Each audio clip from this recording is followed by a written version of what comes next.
Fox are going to go ahead and start. We welcome you to Hooper City Council meeting. Is it not quite? 7. All right, sorry, 7. I just put me up a little bit. I'm not that tall and I shrink. 7 o'clock. I am Sherry Beam and I'm there, and we want to welcome you here with us tonight. And we want to excuse Debbie Maragoni and Lisa Northrup that are actually joining us on Zoom tonight. So we are going to go ahead. I will give the pledge of allegiance, and then the reverence will be given by Councilmember Powers.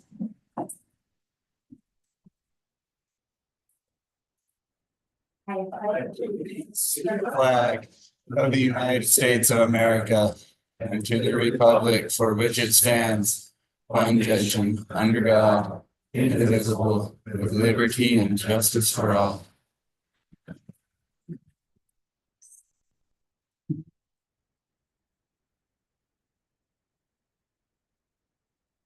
Our Heavenly Father, we're always grateful to come before you in prayer.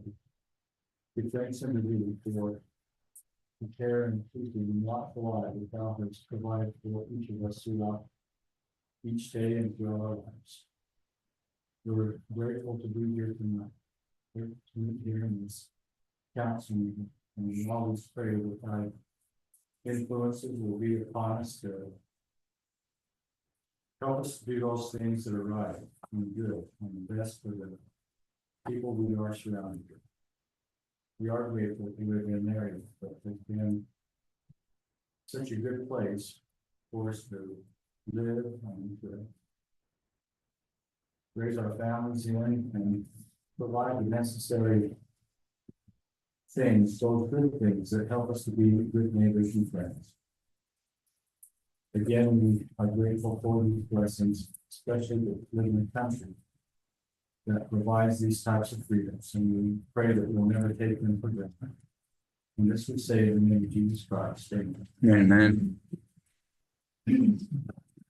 Amen. Just one announcement before we get started. I want to let you know that Jessica Smith is going to be one of our youth council advisors. So we appreciate her being willing to serve. There's quite a bit that our youth council does, and we really appreciate everything that they do for that. So we will go ahead and start with our consent items. Has everyone had a chance to look through the minutes?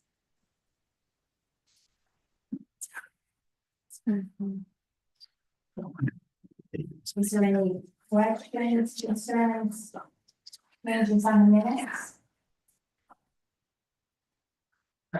Okay, if not, then I'll entertain a motion to approve the minutes dated January 2nd, 2025.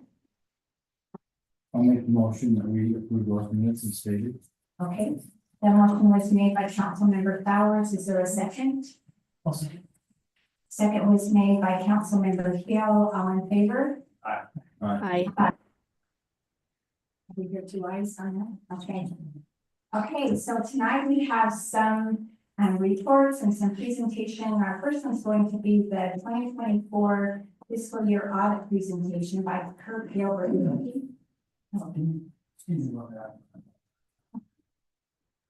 I would like to make a suggestion, motion, whatever, number 8, discussion item, we have to have a plan commission. That was actually supposed to be listed under number 7 as an action item for the city council request. So I would like that to be before you saw, but that's not a discussion. Yes. Okay, and then that's something we'll be discussing. Yeah. There needs to be, have a public hearing. That's the reason it was. Well, that's what we can discuss. Yeah, yeah, so we can go ahead, and it could just be right underneath them, if that's what. So we'll put it under number 7.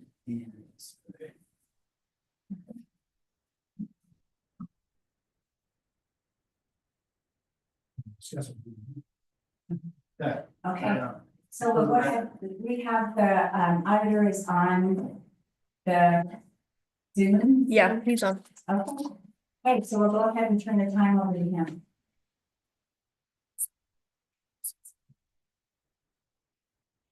We can't hear Hey, you. Kurt, you're muted. Oh, there we go. Can everyone hear me all right? Yeah, hold on. Give us a second here. Okay.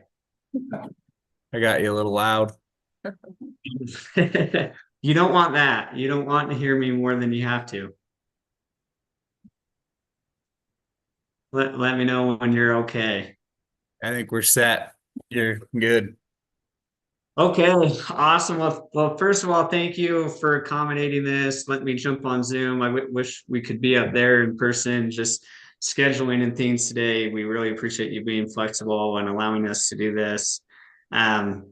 Second of all, just want to thank you as well for the opportunity to work with your city.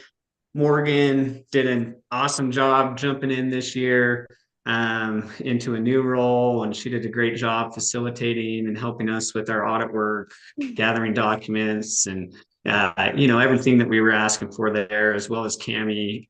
She always does a great job helping your city and providing the necessary information we need to do our work. So first and foremost, thank you to everyone involved. We really appreciate that. With that in mind, though, I've always heard the difference between an attorney and an accountant is that at least an accountant knows that they're boring. So I'll try to be brief tonight and kind of give you a high level overview of what we do as auditors, our purpose, kind of the steps we take during our audit, and then kind of give you a bird's eye view of what's in the audited financial statements, run through that briefly. And then obviously, if you have any questions for me, would be more than happy to answer those. So with that in mind, our purpose or goal as an auditor really is to form an opinion on two main things. The first being on the financial statements themselves. So to form an opinion on whether the numbers are materially accurate within your financial statements. And then two, on your compliance with state requirements that the state requires you to comply with. And so, not to skip too much ahead, but kind of the punchline of it all is that the city received the highest remarks you can receive in an audit, and that's called an unmodified opinion. So you'll see that as we go through the reports here, but did receive the highest opinion you can receive in both those regards. So in addition to that, we also look at the city's internal controls and evaluate those. But in order to form an opinion on all those items, obviously we do a ton of different test work. So we do, some examples of some tests. We confirm account balances with banks to make sure the appropriate balances show for your debt, for your cash accounts, for your investment accounts. We review a number of different invoices and documentation to, make sure your capital asset purchases are recorded appropriately, your expenditures, your accounts payable. We recalculate your revenue, confirm those balances with the state to make sure, the proper sales tax amounts, property tax amounts are all recorded appropriately, do some analytical review. Anyways, the list goes on, but we do quite a bit of testing, and that all boils down to, what our result and our opinion of the financial statements. And like I said, the city received an unmodified opinion on the financial statements and on their compliance with state requirements as well. So with that, I'll kind of pull up, if it's okay, I can share my screen with you if that works. Let me pull this up here and I can show you the financial statements. You should be able to share. Let me know if not. Yeah, I think I've got them up. So, okay. Let me know if that's big enough or not big enough for everyone to see. It's tiny. It's tiny. Okay. We'll zoom in a little bit. So, like I said, up front here at the beginning of the audited. Has a copy of all of them, and then I'll post them on the state website first thing. Okay. So the council has a copy. That's perfect. So these first 3 pages is basically our letter to management explaining kind of what I just explained, what we did during our audit, whether there were any findings or different things like that, how we interacted with management. Again, no major or no findings at all this year, nothing of note. The financials looked great, state compliance, everything was in line there as well. So that's what these first 3 pages here illustrate. And then you kind of jump into the financial statements themselves, skip through the table of contents here. And again, I'll move fairly quickly through this, try not to bore you, but highlight some of the important parts here. So this first part is probably, from an auditor's perspective, the most important part of it. This is our independent auditor's report. We go through, you can note, this is the opinion I discussed, that the city received an unmodified opinion on the financial statements. We talk about our basis for that opinion, the responsibilities of the city and management at the city, what our responsibilities were, what we did to form that opinion, and everything in this letter here. Then if there's anything I would recommend, I mean, this is a big 62-page document, right? So if you want some light reading at night, you're welcome to read all of it. But if you want a good bird's eye view of everything behind this, I would go and read this management discussion and analysis, or MD&A. This is the high level overview, highlights different aspects of the city and financial performance for the year. So I would definitely recommend going and reviewing this. Talks about revenues, expenses, assets, cash, and investments that you have, the liabilities that you have, gives some brief detail on whether those increased from the prior year or decreased. Different items like that kind of give you more narrative to the financial statements behind these.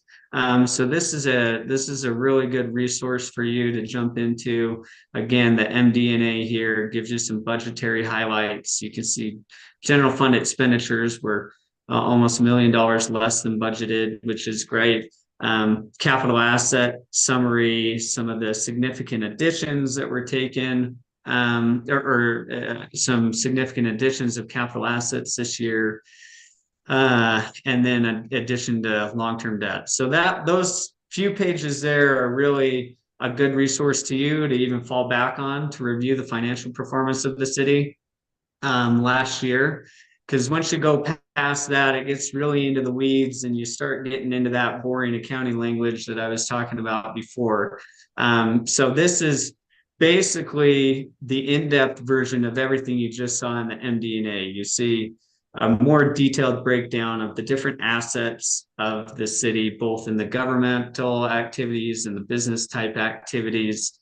I'll kind of skip through some of these fairly quickly and highlight one that most board members appreciate a little bit more, and that's this statement right here, the statement of revenues, expenditures, and changes in fund balance. So this basically is your inflows and outflows for the year, specifically for your governmental funds, not the proprietary or business type funds. So in your general and capital projects fund, you can see total revenues were almost 7.2 million. Total expenditures were about 6, including some other expenditures that are other irregular, infrequent items. So the net change in fund balance this year, you can see in the bottom right here, was about $1.1 million, leaving you with a net fund balance in your governmental funds at the end of the year of about 6.6. So always good to be on that end of the thing, side of the coin.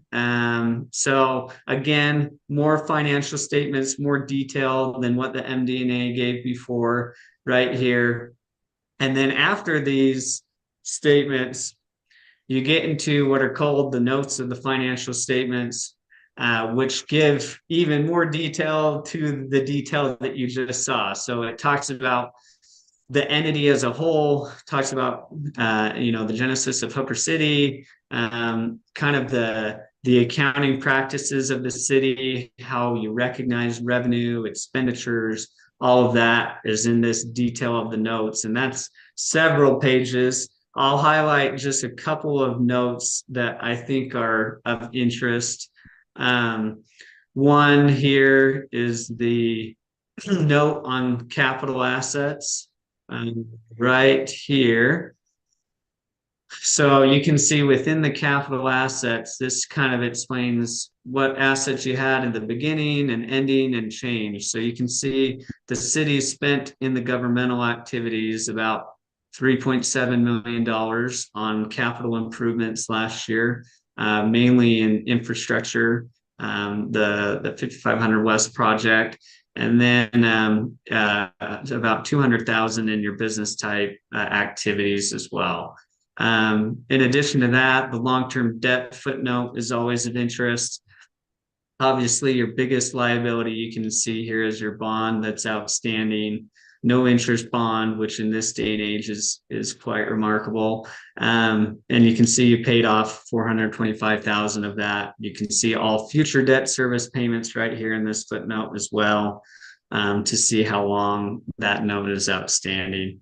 So again, just a lot of detail here in these notes. If you ever want more than what the MD&A is providing, you can go back to these resources and see. This is a big old footnote on the retirement plan the city has. But I'll jump through these onto what's called the required supplementary information. This is basically more detail to the detail to the detail, so on, so on. So this provides just more informational reports, budget to actual comparisons in the general fund. Again, we mentioned some of those highlights in the MD&A already of total revenues and expenditures. And then there's some other information called supplementary information on more detail to the retirement system, the pension plan that the city has.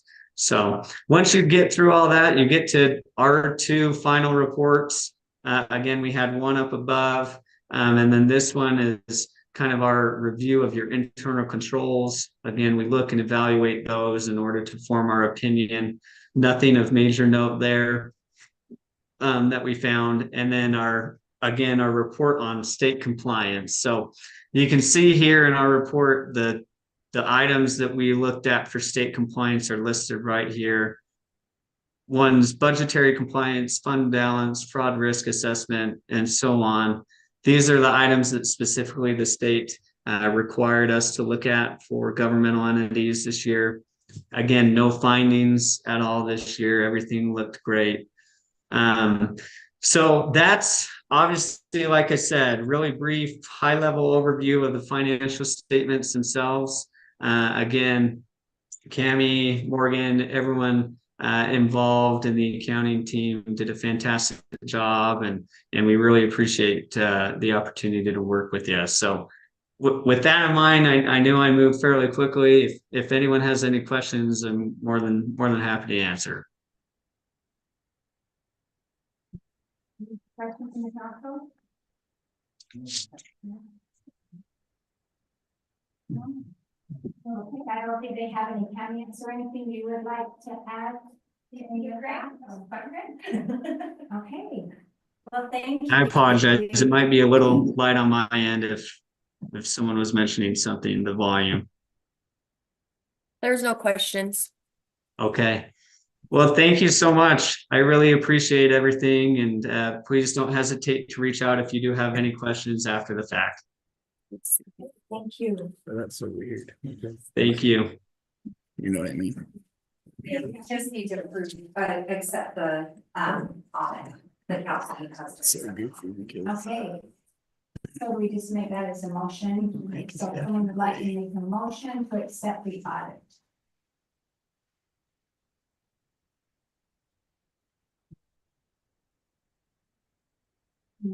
What is that? We just need to make a motion to accept the audit.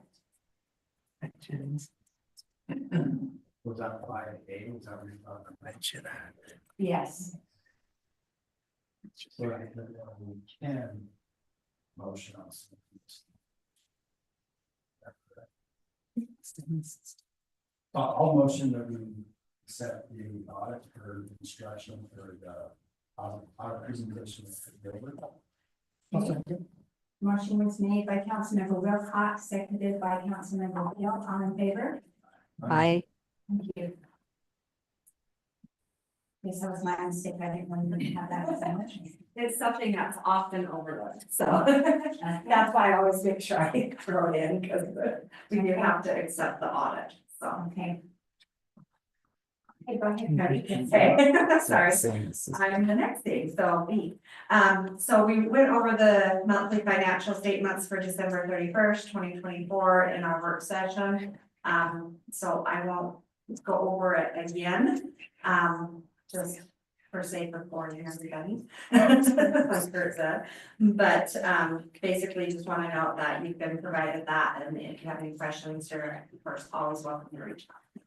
So. Does anyone have any additional questions for Tammy? Okay, thank you. Thanks. Okay, now we have a presentation from Dave Harris, who is our Emergency Preparedness Director. Oh, I've been elevated. I didn't remember what your title was.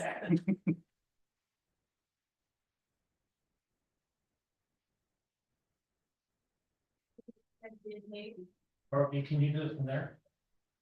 Or do I need to plug in this? Hey, Debbie, can you hear me? Yes.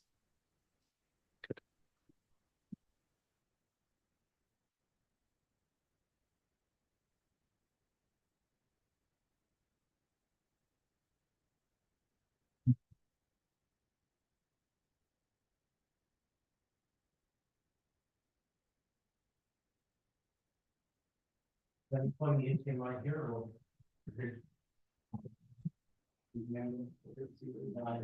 Plug it in here. They will go to see. Oh, if you want to.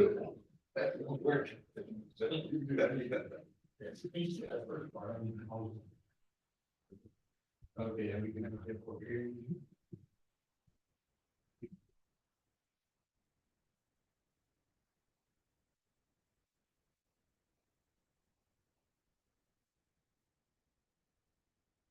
Malcolm, could he take the cordless mic over there and do it from there? Yeah, just bring the mic, Dave, if you'd sooner do it from that table.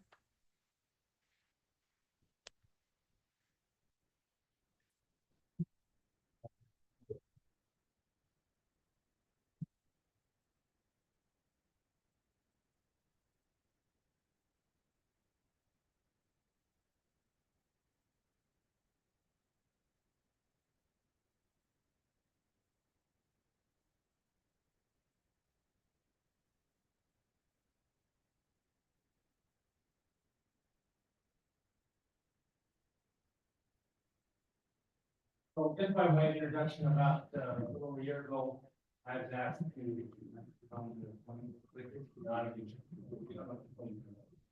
So I was asked about a year ago, 1 year ago, take responsibility. Dave, you just need to go into the mic, or people that are watching online can't hear it. And pull it out of here. I'm thinking I was just talking to the ones here. So about a year ago, or a little more than a year ago, I was asked to take responsibility for Hooper City's emergency preparedness. And I was told that it would just take 4 hours a month.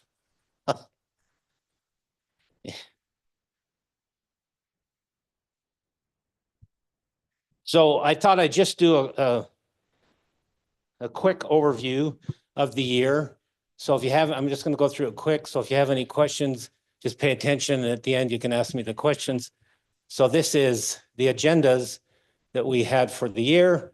And hopefully if you see something there, it catches your attention, you can ask me at the end when we're through.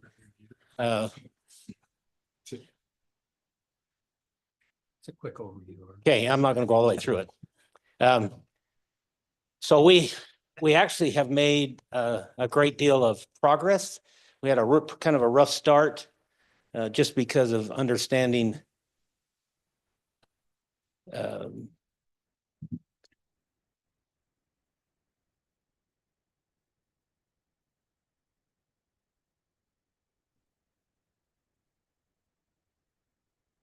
might show up there. Does that?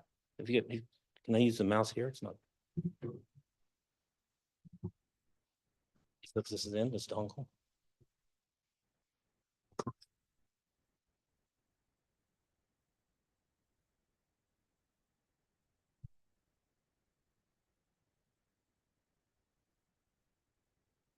What's that? Yeah, it's good. That's right there.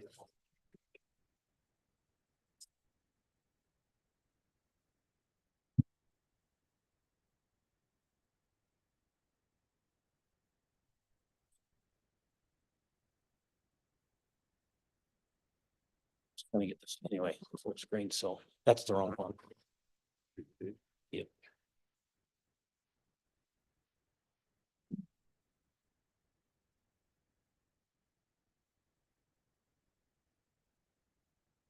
That's the one. I want. This one, right? Yep. So, We can just click for you. okay, so let me just start with every one of our, oh, I want, while you're looking at that, just recognize Casey Crandall, Casey and Jake and Amber. They're on the Hooper team. And I'll explain what Casey does, and Amber and Jake take minutes, keep track of the stuff that we put up on the shared drive.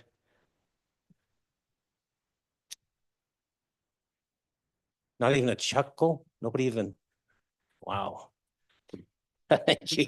So this was, thank you. This was our very first agenda.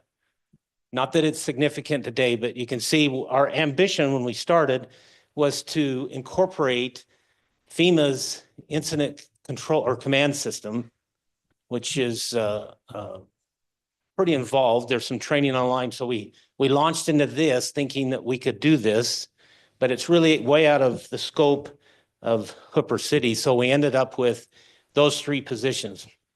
And Casey is logistics. Jenny Stanger is planning, or she's the admin, sorry, and Casey's the planning and logistics. So if there's an issue, an incident in the city, and it turned into citywide, this would become the command center. And then the three of us would be responsible to orchestrate our response as a city to those needs. So it's a pretty daunting task, but we have really, I think, improved what we try to do in our monthly meetings, which is every third Wednesday of the month at 6:30 here. So this is our agenda last night. And the reason I show you that is you can see there's a little bit of a difference from that first one and what we were going. We found out we had a lot of attendance at the first, but it faded off rapidly. So we split the meeting where we talk about, and I'll mention these in a minute, we talk about those things that are kind of a city plan. And then the second half of the meeting is something for families on emergency preparedness. It could be spent 3 months on 72-hour kits, long-term storage, et cetera. But I'm going to hit these a little bit. So CERT, and you can see we don't have, sorry for those that are listening and can't see me pointing. Maybe I do need that pointer. Shot. Plug it into your system and you take the slides. Let's look that in. And then So, CERT, anybody here other than those that have been in the meeting know what CERT stands for? What's that? Oh. So we have in Hooper City, we have 4 that are certified CERT. Casey and I happen to be one. This right here, can they see me if I'm over here or if they need to see it? Sure. So this is, after they're trained, this is the CERT kit. And what CERT is if there's an issue, or I say issue, an incident, that there's CERT people that go out and assess. They've been trained to go out and assess primarily the health and welfare of people in the city. So they go out, there's a number of things that you do to determine, to categorize the issue or the severity. And then when emergency shows up, if they do, then we already know that. We can say, you've got to go to this location, this location. If someone is, life is on the line, of course, that's where that's where the effort or the direction's gonna go. That down arrow working for you? That's great support. Oh, there we go. So, marketing, they probably can't see that, huh? So what I mean by marketing is, and I will mention it again, and I'm gonna look up here, is we need exposure.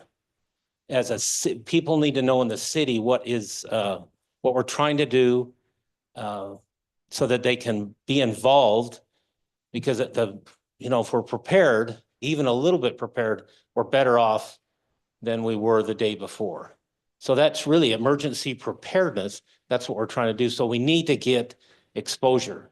And at the website, there is a tab for emergency preparedness, but all there is that one little letter that went out. We just need to, and maybe there's a way that we, from the emergency preparedness team, can update the website with that information, that we have the ability to do that. I don't know what the answer is to that, but that's a big need for us. We don't have an emergency plan yet. But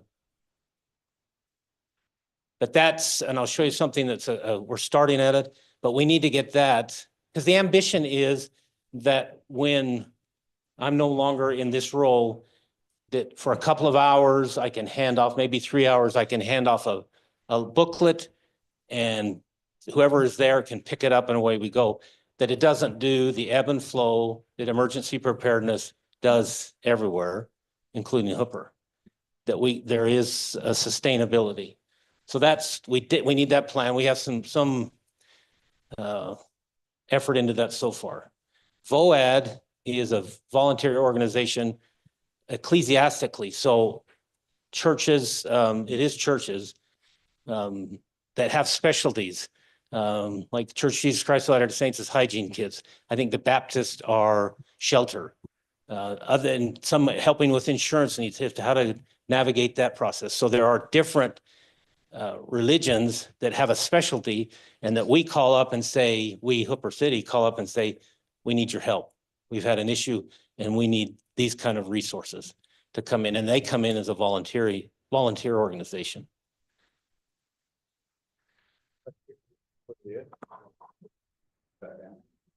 No, that's okay. I wasn't even planning on that, so. What we did is we divided the city into 17 areas, and then 4 quadrants. And each area has an area coordinator, and we don't have all of those yet. We have about half of them. And we originally just tried to make our own. And we one of our mantras is, if we can plagiarize it from somewhere else, something else, then that's what we're going to do. So what we ended up doing is doing ward boundaries, because it should be a fair representation of population, assuming that the ratio between member and non-member is the same roughly. Anyway, it's a whole lot easier than trying to map out the city, because we did try that, and Casey can attest to that. Anyway, so this is where we are. So there are those 17 areas, every area to have an area coordinator. That then if an issue or an incident happens, it can be confined to just that particular area. It can be multiple areas. It could be the entire city, and how we respond to that. So RDAP, which is, I think you get this back. So RDAP is, got introduced to it last September, and it stands for Rapid Disaster Assessment Plan or Program. But if you're familiar with block captains, and you know how difficult that is, and how it doesn't work a lot of times. People move, whoever's in charge of it doesn't have a passion for it, and it just doesn't happen. So this was developed, I think, maybe Summit County, I don't remember. But then Weber County was introduced to it like in August. Then I attend a county meeting once a month, and they introduced it to us. And we've picked up on it. So it is, and just in a nutshell, if you don't have, the great thing about it is if you don't have to, how much time do I have? somebody just say, Reed's got a basketball, he's got a basketball game to go to. so not gonna abide by that one. Because to me, I was expected a legitimate answer. To me, this is important for us as a city to be prepared. Because we didn't have anything. But so this, if you show up, you're the first person right inside this box. It tells you the first person, you grab the first person envelope or the folder. Inside, there's a little instruction that tells you what you do. Then in a nutshell, you're the first person that shows up and two other people come in and you say, will you go out to section 8 and check every house and make sure, assess what's wrong. You document that and bring it back. Because we're really looking at this from the perspective as we're on our own. There isn't going to be, fire's not going to show up, emergency, any kind of emergency service is not going to show up. Yeah, every area has one of these boxes. Thank you. And it is readily accessible by anybody. Our ambition is to get that word out there that at least you know that it's there and roughly what it is. And that's really, the more we get from that, the better off we are, but that may not happen. But at least if you know, you can come, I'm gonna, like, see, I gotta grab that folder and it's gonna tell me what to do. And we start assessing and keeping track of that. So if emergency does come or when they do come, you can say, here's what we know, here's the issues that we have, and then we're attending to the things that are most important.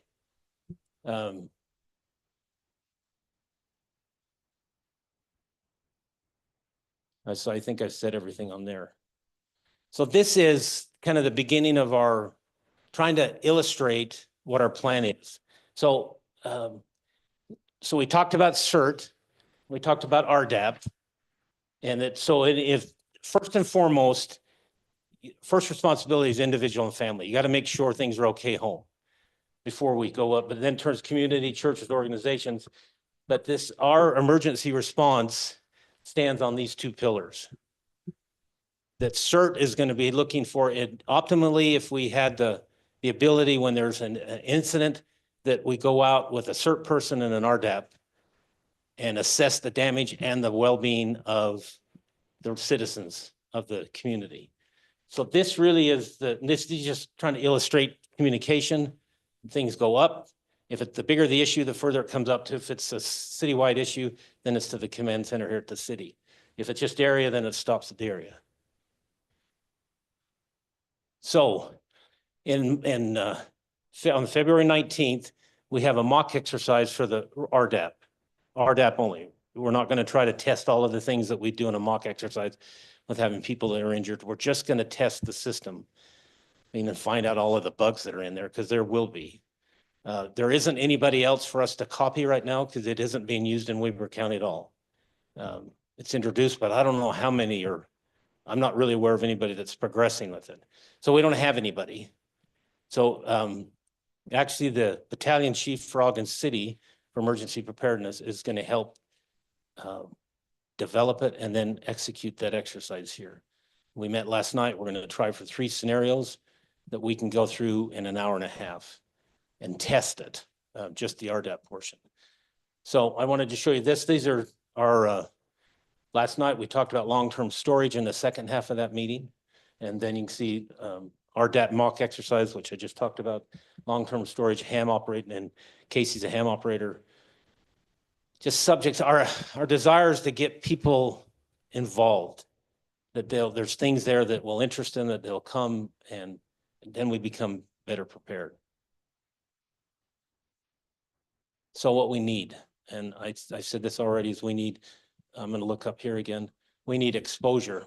We need to have if we have access to that web page that we can update things. Right now, Casey and Amber put things out on a shared drive where you can go look, but you don't know about it. What? Am I out of time?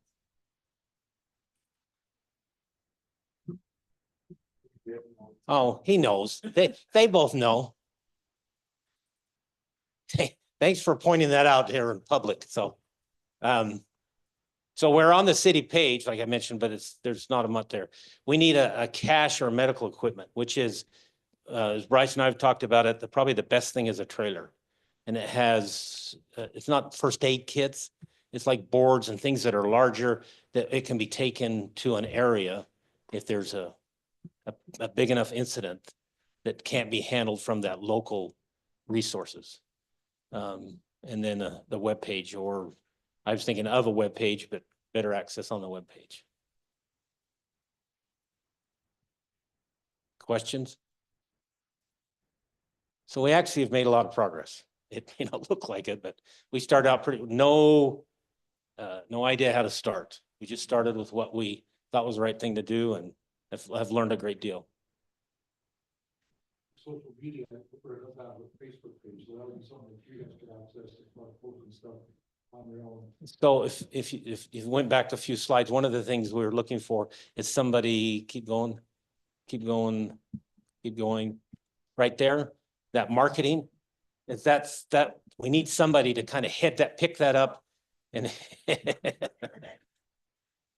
and be the driving for that, to do that thing, Facebook or whatever, the 150 different, not just social media, but whatever kinds of things we can do to make that visible. So when we have that mock exercise, we want to invite everybody we can come, maybe just to observe. Anything else? Thank you. I have a question for Bryce, maybe.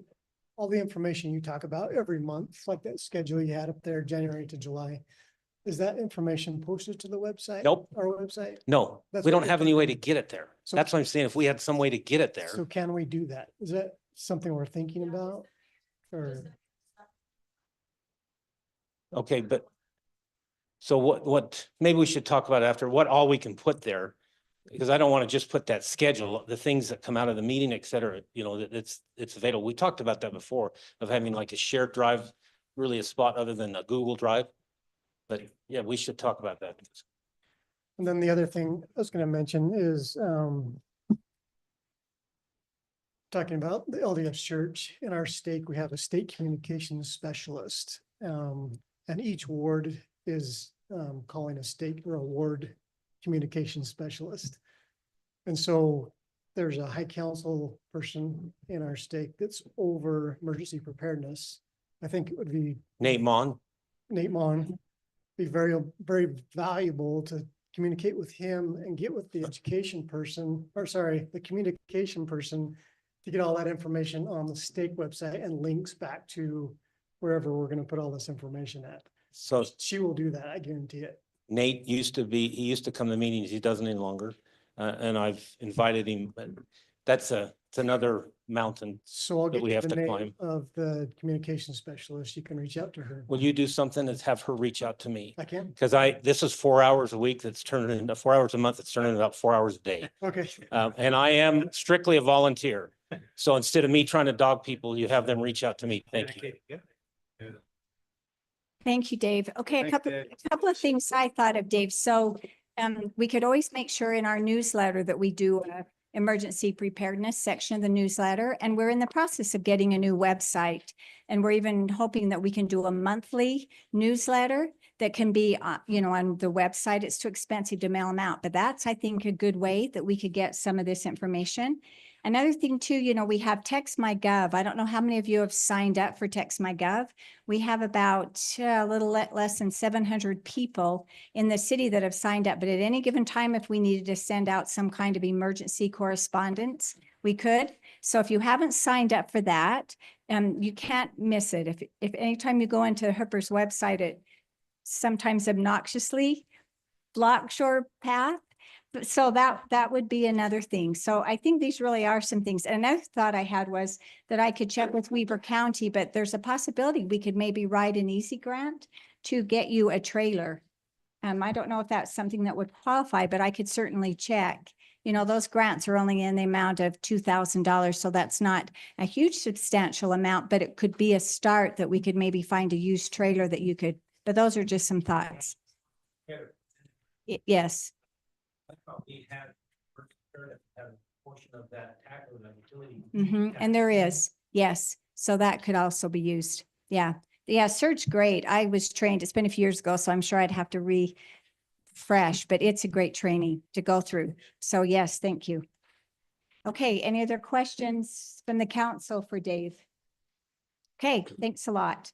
Okay, the next thing then, Malcolm is going to do a presentation for us on chapter 8 entitled 10.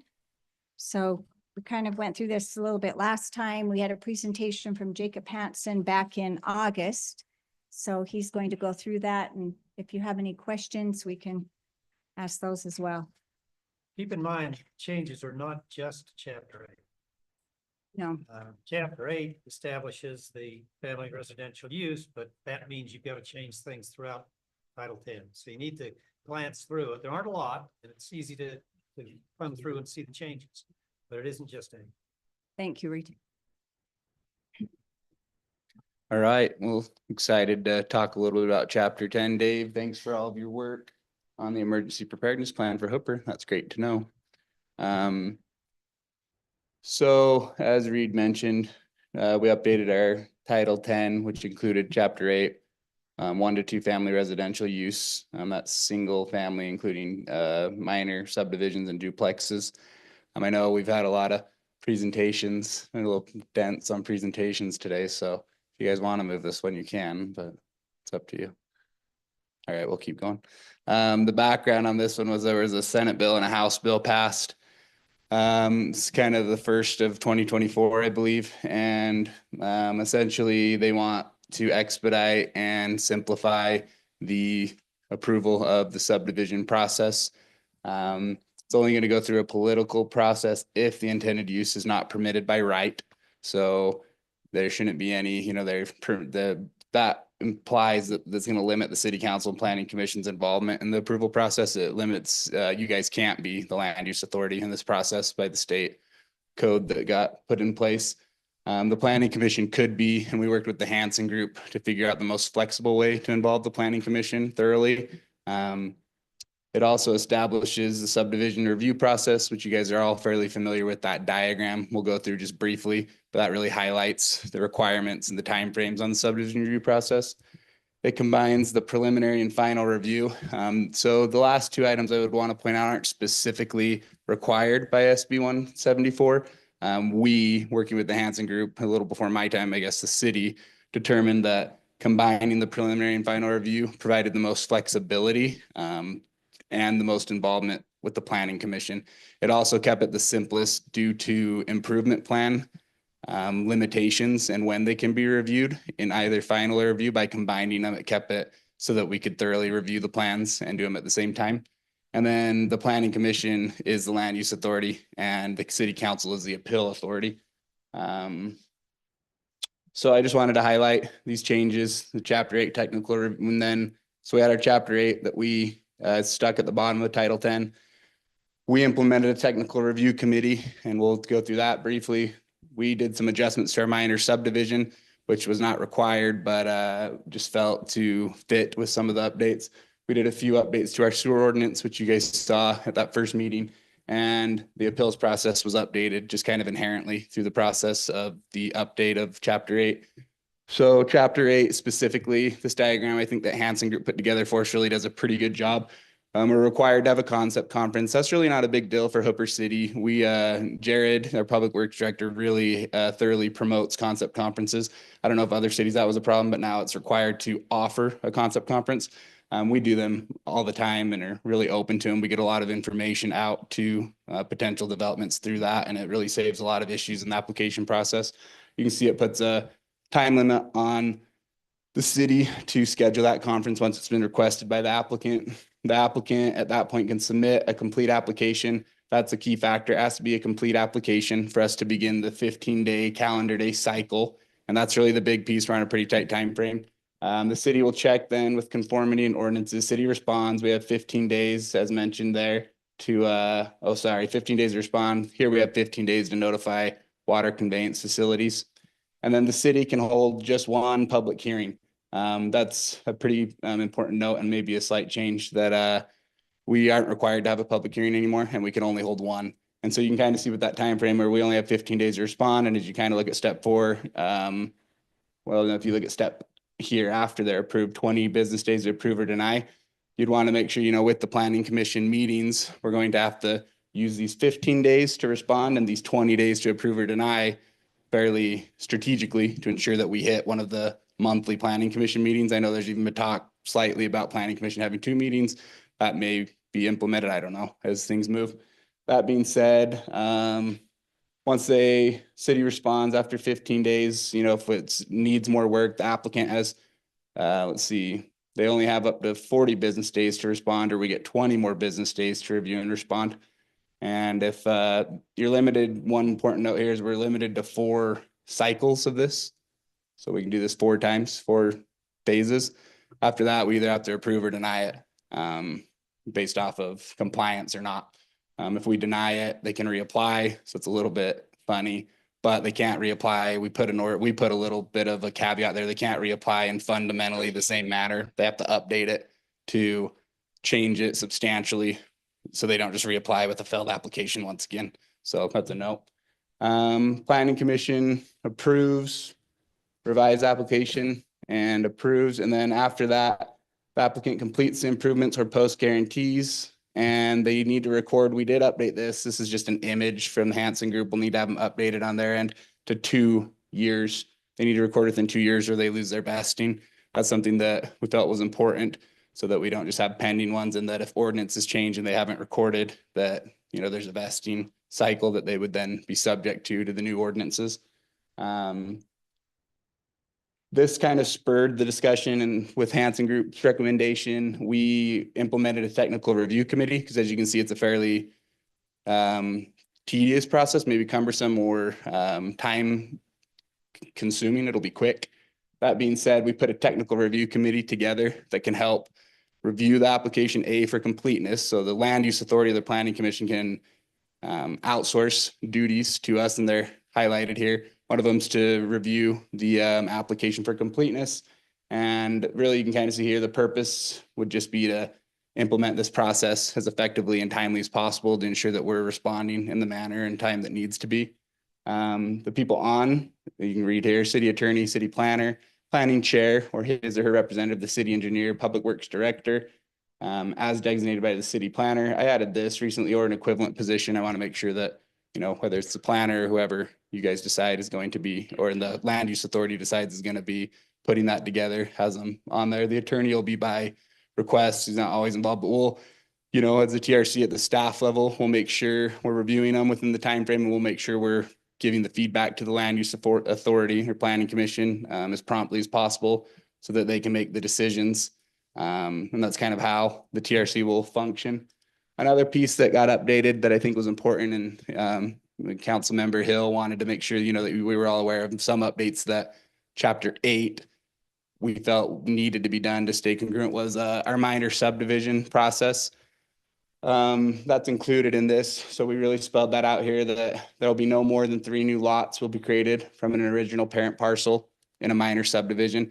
We kind of toyed with, because of the restrictions on the minors, it almost got to the point where it was worth having minors or not. And we thought a lot about that as a bunch of, you know, as a land use authority when we met and with Hanson, but we still think there's some key advantages that we spelled out to do one.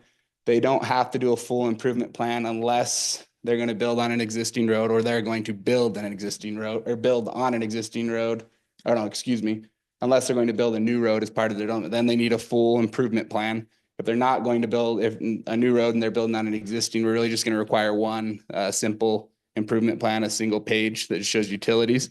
And so that's one advantage. Another advantage is at the land use authority's discretion, and Weber Morgan Health, they can do septic systems on a minor subdivision. A final benefit to a minor subdivision is the, well, they can escrow for the curb and they can do septic systems. So excuse me, that would be the final one. It kind of spurred discussion, and we've had some applications where we wanted to make sure our sewer ordinance was up to date and that it was applicable. So we updated that to include all our forms of sewer, whether it was vacuum, gravity, developer-led regional lift stations, which we've had recently, like at Rawson Ranch. And then we required that subdivisions are going to install and connect to the sanitary sewer system, which was implied prior. We just really spelt it out clearly with our new update. And then additionally, we permitted minor subdivisions only to explicitly, only minors can apply for septic systems, because we don't want to have a bunch of large developments, you know, getting built out on septic. We want to make sure that our sewer master plan is being followed, and that developers are working with us to build out the infrastructure required to grow healthy and with substantial utilities. Another piece that kind of got updated inherently in the process was the appeal process.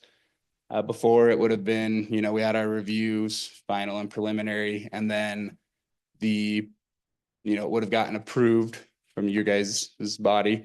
And then the appeal process would have gone directly to an appeal authority, would have been if there was an appeal filed. Because you guys aren't involved in the process, the city council will be the appeal authority. And so if there was an appeal for an application, you guys would hear that appeal. It would then go to our old process of a hearing officer, and then finally would be subject to Utah code. They'd have to exhaust these two remedies before they could explore a court situation or, take us to court for something like that. In that process, obviously, there was a lot that we identified. It's a fairly sizable chapter that affects a large title. A couple that just to highlight, and they're not significant, but just a few to highlight. We need to put a definition, we feel, for building lots and parcels. There's some confusion in there as you read through. We don't have one currently, but with this, we want to spell that out clearly. That a parcel is not a building lot and vice versa. Building lot's approved and ready to be subdivided. We want to spell out a little bit in our existing ordinance, in my opinion, the street frontage improvements in a minor aren't as clear as I would want them to be written. I would want to make sure that the escrow process for that is clear as we're continuing to extend that as an advantage for minor subdivisions. So that's something to consider. And lastly, we did set up a process to remedy, as you saw, once they get approval, they only have 2 years to record or it expires, and then they're subject to new ordinances and changes. But our current process, as the city's been a whole, we really don't have a great process, in my opinion. You'll see we'll have developers who record, start building, and they've escrowed funds, right, to record, and then they don't complete it. We've had situations where they don't complete it timely. We get issues with appearance and debris, et cetera. That's something to consider. I feel like moving forward, we should probably put some stipulation or some type of requirements to complete in a timely manner. That's something that's not in place now, but as we reflected on this, we felt would be significant. So just some staff recommendations at a high level. This was effective as of 12/31/2024 for all intensive purposes, the new bill that we just described briefly there with Chapter 8 included. We've been advised from our legal counsel and also by the Hanson Group as well that we would be implementing this process. So we have 2 under review now, and that process will be beginning with them. Unless I'm told differently, that's kind of how we're working with it. And so that being said, whether we approve it or not, I think it's state law at this point. And so, I understand we want to get ours right, and I understand the need to understand it thoroughly. But I think that having it in place will be beneficial to reviewing them, and we can update it as we go. So my recommendation would be to approve it on our next city council meeting there. Do you guys have any questions for me? And I'm by no means an expert on this. I just tried to put a synopsis together and record what we've tried to do. One thing to caveat, and I can be very transparent, is Planning Commission approved this with some conditions required. We updated those conditions. Some changes have been made since then. I have a copy of this with highlighted changes with the conditions required by Planning Commission and anything that has been changed, from, it was our Public Works Director specifically, and Reed had 2 very minor, just grammatical almost, or making titles match type changes. So those have also been implemented. So full transparency, there have been some modest changes in the document, but that's where we're at. Anyways, if you guys have any questions for me? Can you go back to the flow chart? I think it was slide 2 or 3, maybe. Yeah, That one sure. right there. So down in the bottom right-hand corner, where it says, does that say 365 days? It does, but we updated it to 2 years. Why did we do that? Jared, that was Jared. That was one of Jared's changes from the last time it was approved. I think that posting escrow within 365 days is very reasonable. So you could post your escrow and go ahead and record. But if we approved a minor subdivision and we wanted all improvements done so that it could be recorded and they weren't going to do an escrow situation, I think Jared feels like a year is pretty tight to complete required improvements to record, if that makes sense. So he felt like 2 years was a fairly reasonable time frame, just with his years of experience to actually make required improvements. And I don't think he felt like there was a lot of risk to extending it. That being said, obviously, that's subject to your guys' perception of it. So this is from the Hanson Group, correct? The Hanson Group produced this, yeah, early on. Yeah, so I just copied this. We'll need to update that. So have other cities adopted the 1 year? Do you know? I don't know if other cities have adopted the 1 year. I would assume so. They've had other cities definitely do the same combined preliminary and final that we're doing, a Land Use Authority Planning Commission. And this was a pretty boilerplate template I think they were using across. So I would assume some are adopting it as 1 year. Yeah, I can't be sure. I could ask the Hanson Group though, for sure, and let you know. Any thoughts about that?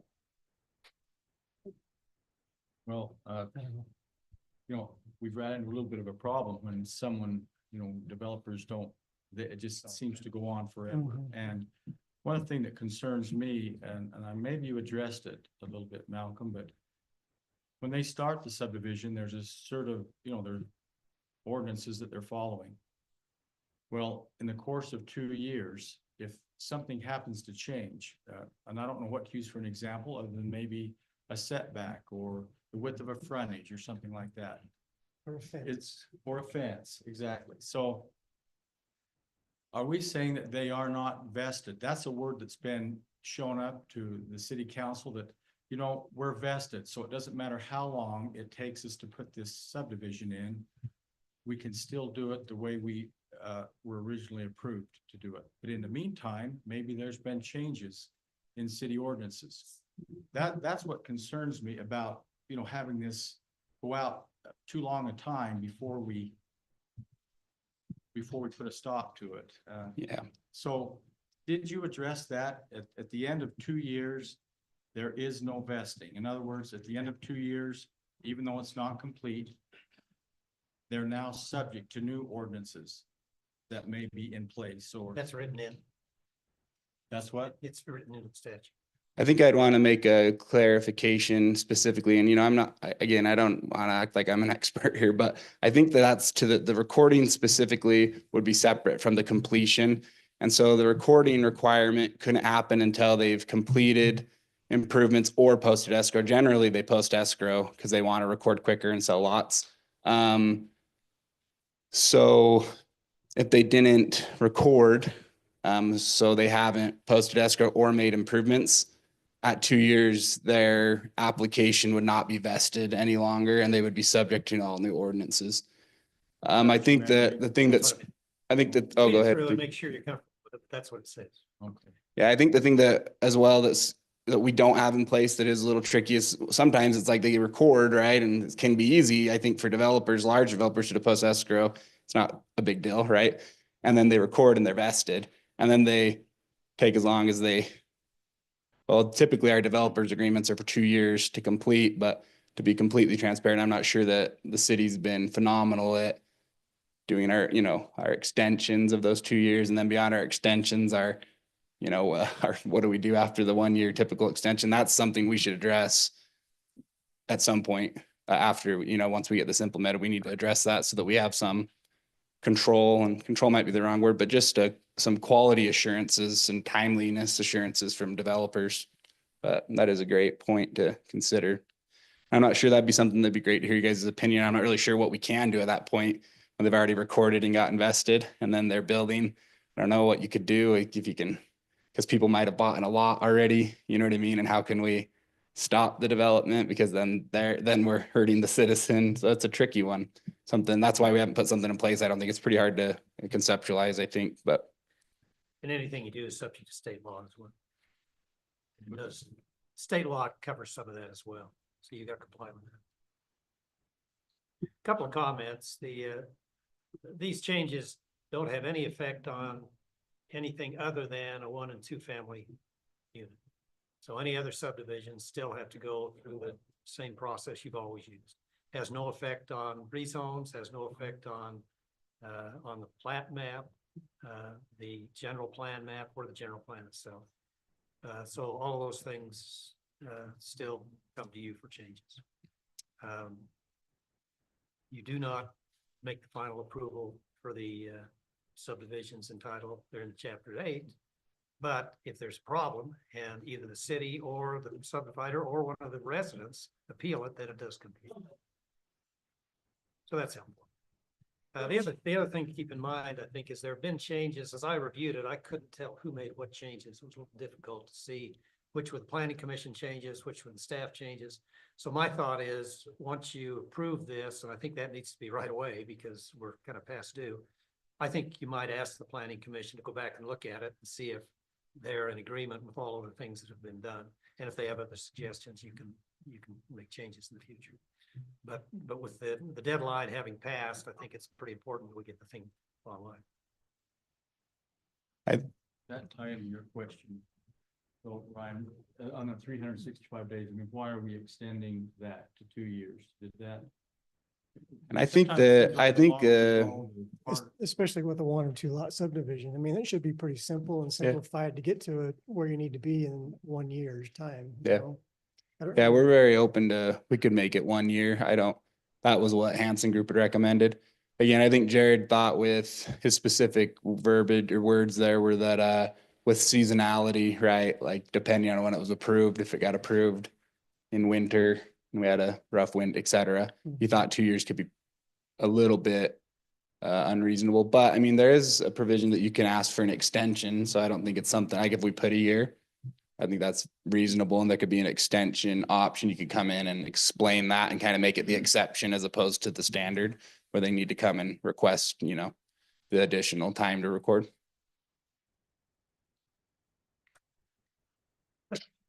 Done that in the past. We've been granted extensions, so we've got to be consistent.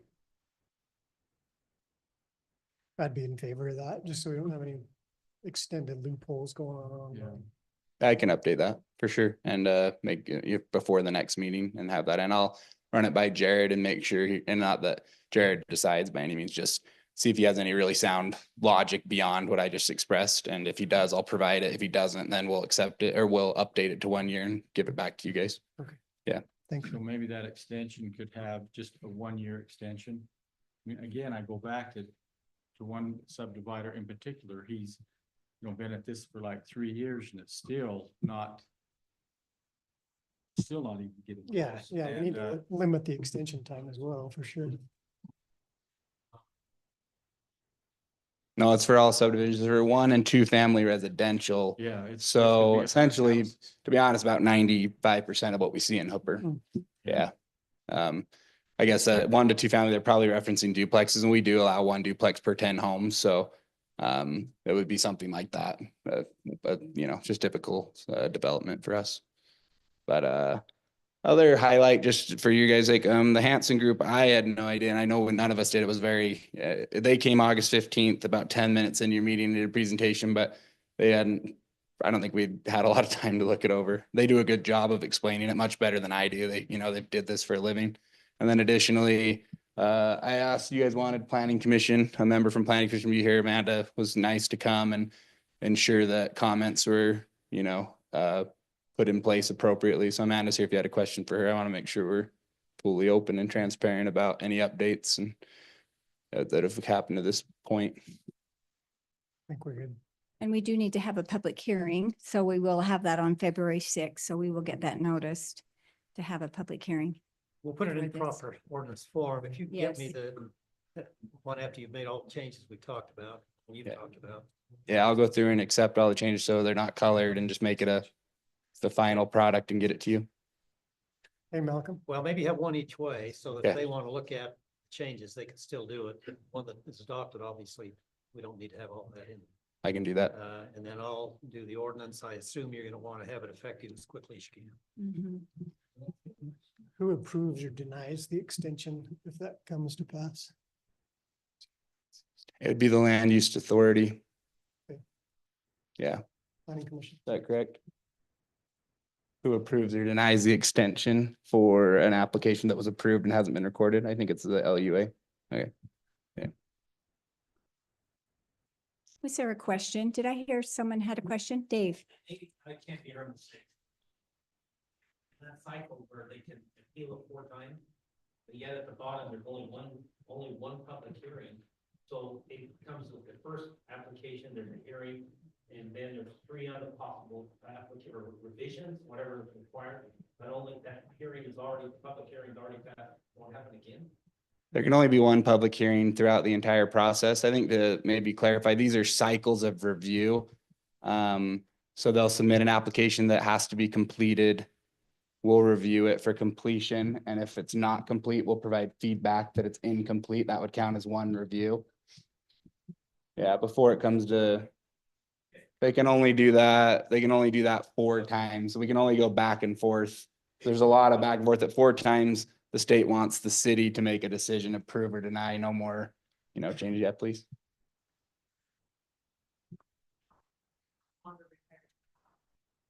Yeah. It's up to the administration.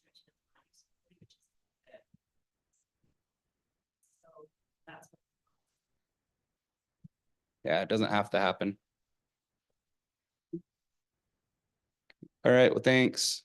Okay. Yeah, thanks. Appreciate you guys working with us so thoroughly on it. I know it's not been a blast, but we Okay. appreciate your guys' help and thorough understanding of it. Okay, thank you. And if you read through it and have any other suggestions, you can always send those, from city council. And if you read through that and have any suggestions with that.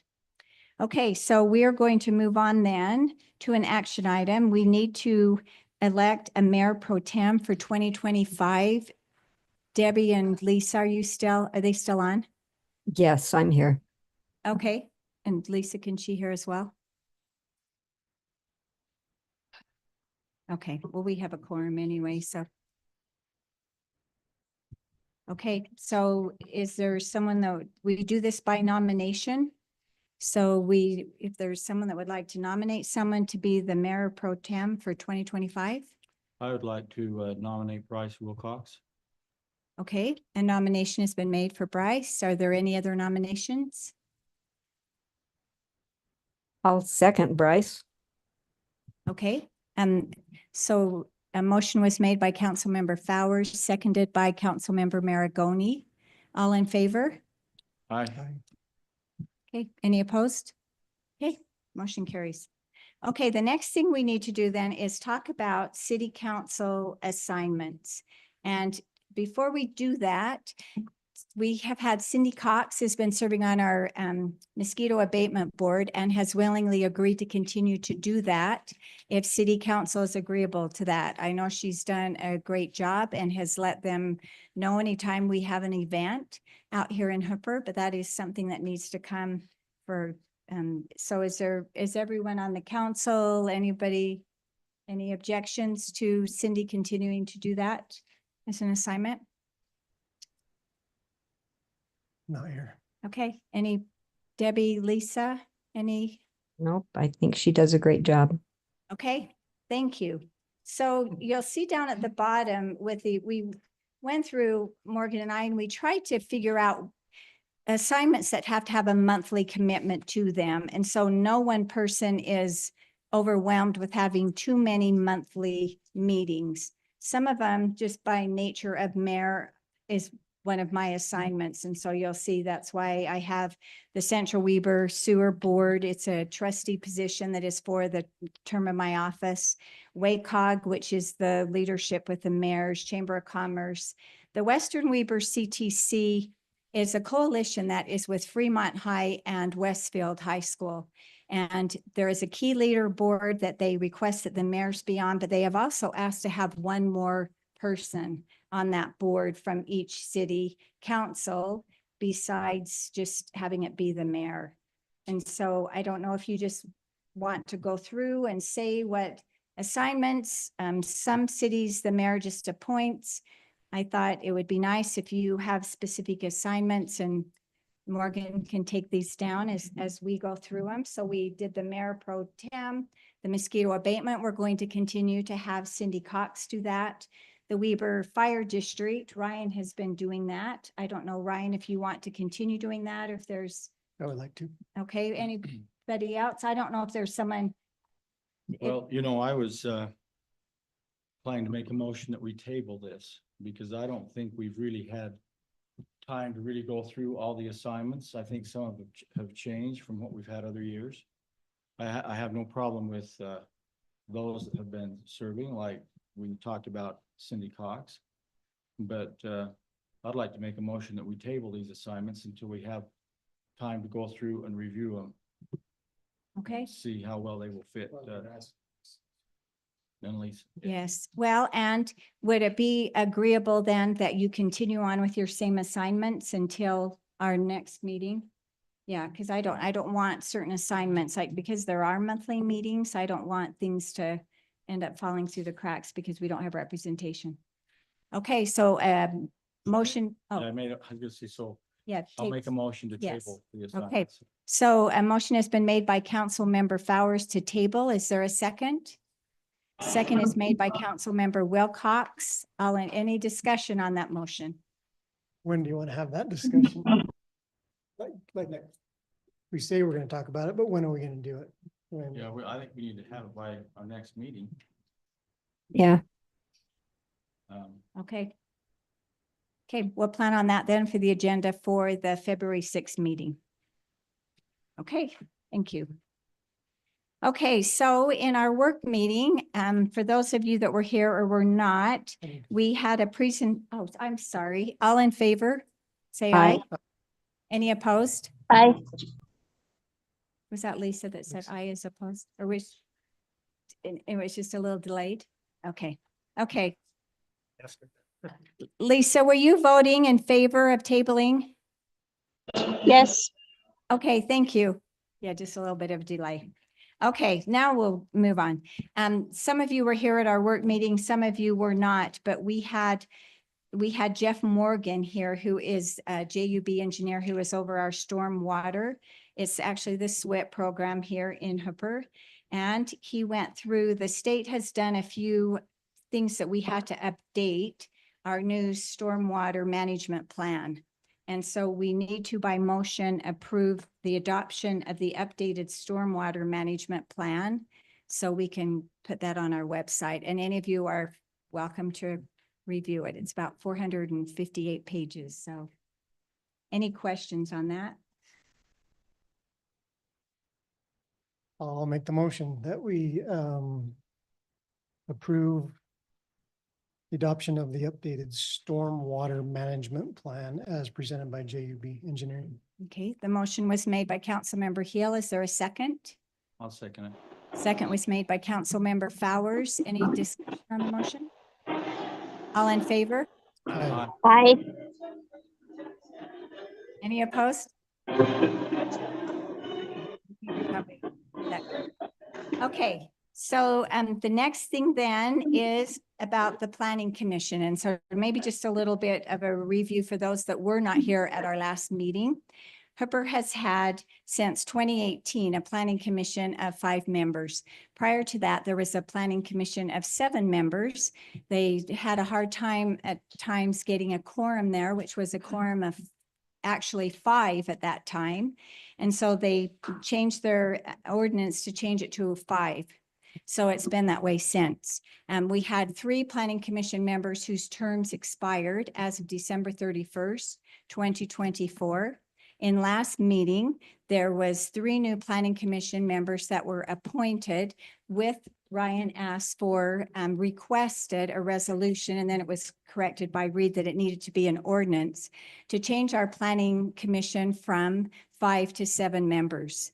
And just a little bit back history, back in January of 2024, I suggested to City Council and Planning Commission that we change our Planning Commission to 7, or if not, at least 5 with 2 alternates. And no one was in favor of that at that time. So one thing we need to discuss tonight. So I've been schooled really well by Reed as far as when we need to have public hearings. And he has reminded me over and over, in order for transparency in the city, to let everyone know what is going on in the city, that it is always an important thing to have a public hearing. And that's what he called me the day after and said, okay, we should have a public hearing on this. There's sometimes some debate whether you have to or not on all land use. Anything that has to do with land use, you are legally required to have a public hearing. The Planning Commission is now our land use authority, which certainly falls within land use.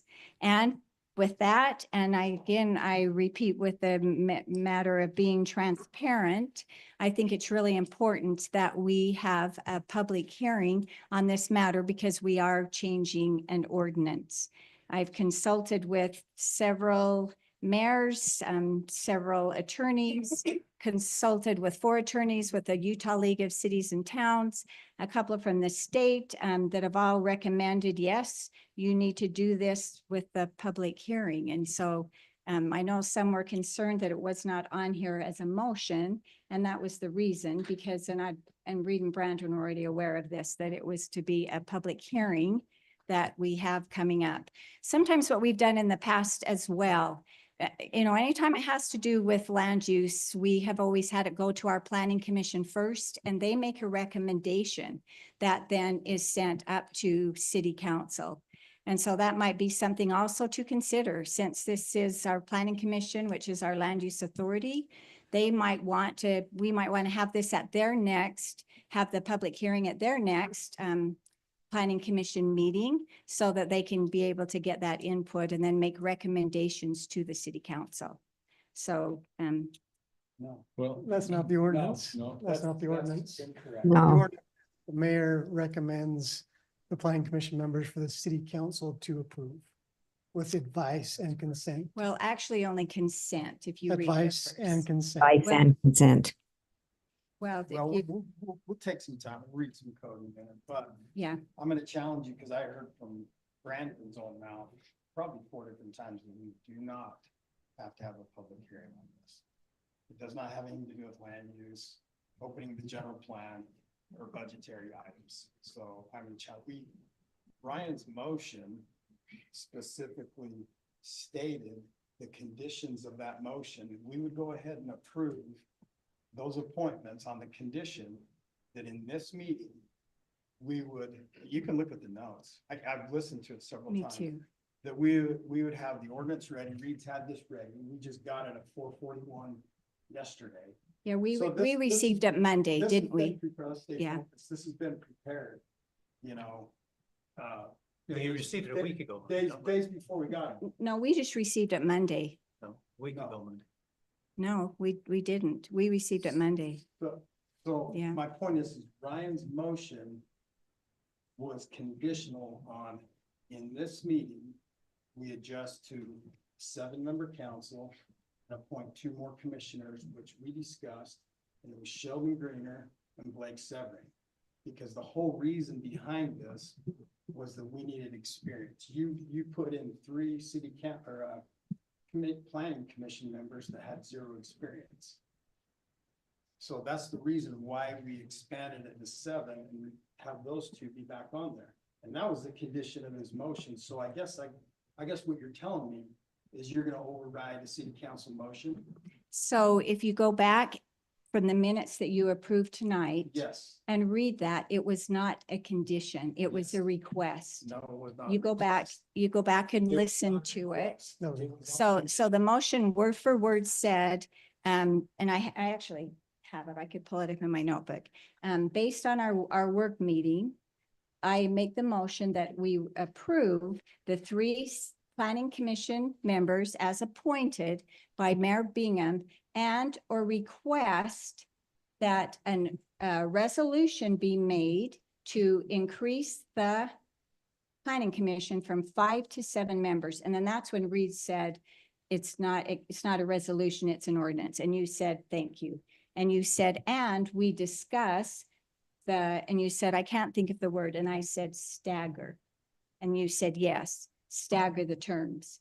I wrote it down word by word, and that's not how it was. Let's hear it, Deborah, please It, share. it says to approve as recorded a resolution, and then there was the discussion about it's not a resolution.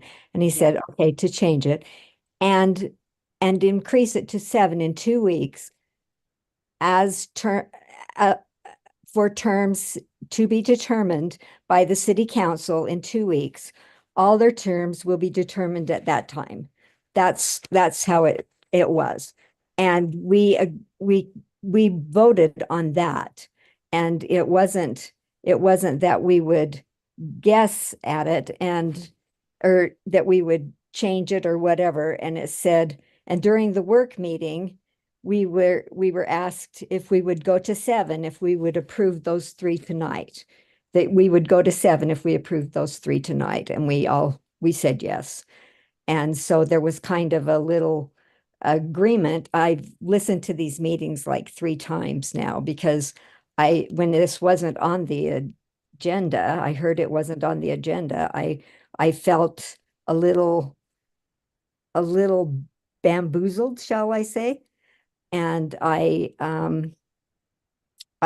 so I went back and read, and that's what I voted on, was that this meeting, we would follow Ryan and Ryan's motion, and we would vote for the 7-man commission this night. And to add to that, you agreed to that right after Ryan made his motion, that this will be taken care of on our January 16th meeting. That's correct. Yeah, And then, correct. So and the next day Reed called me and said, you have to have a public hearing. we don't have, So let's get to So- that point. Let's settle that right now. Okay. Is a public hearing required? Legal counsel? You can argue it both ways. The, Yes or public no? hearing- Is it required? what's that? Is it required? We don't have to, do we? Probably not. But you can Okay. argue, you can make an argument the other way, but probably not. And I think that's exactly what Reed's saying. It could be argued both ways. Because Everything. every single attorney, including the state attorney general that I spoke with, said, well, that- obviously you don't want to do it, so you're trying to No, find a way out. you know what? I'm the one, Let's just stick with what the motion said and obey the law and get it done.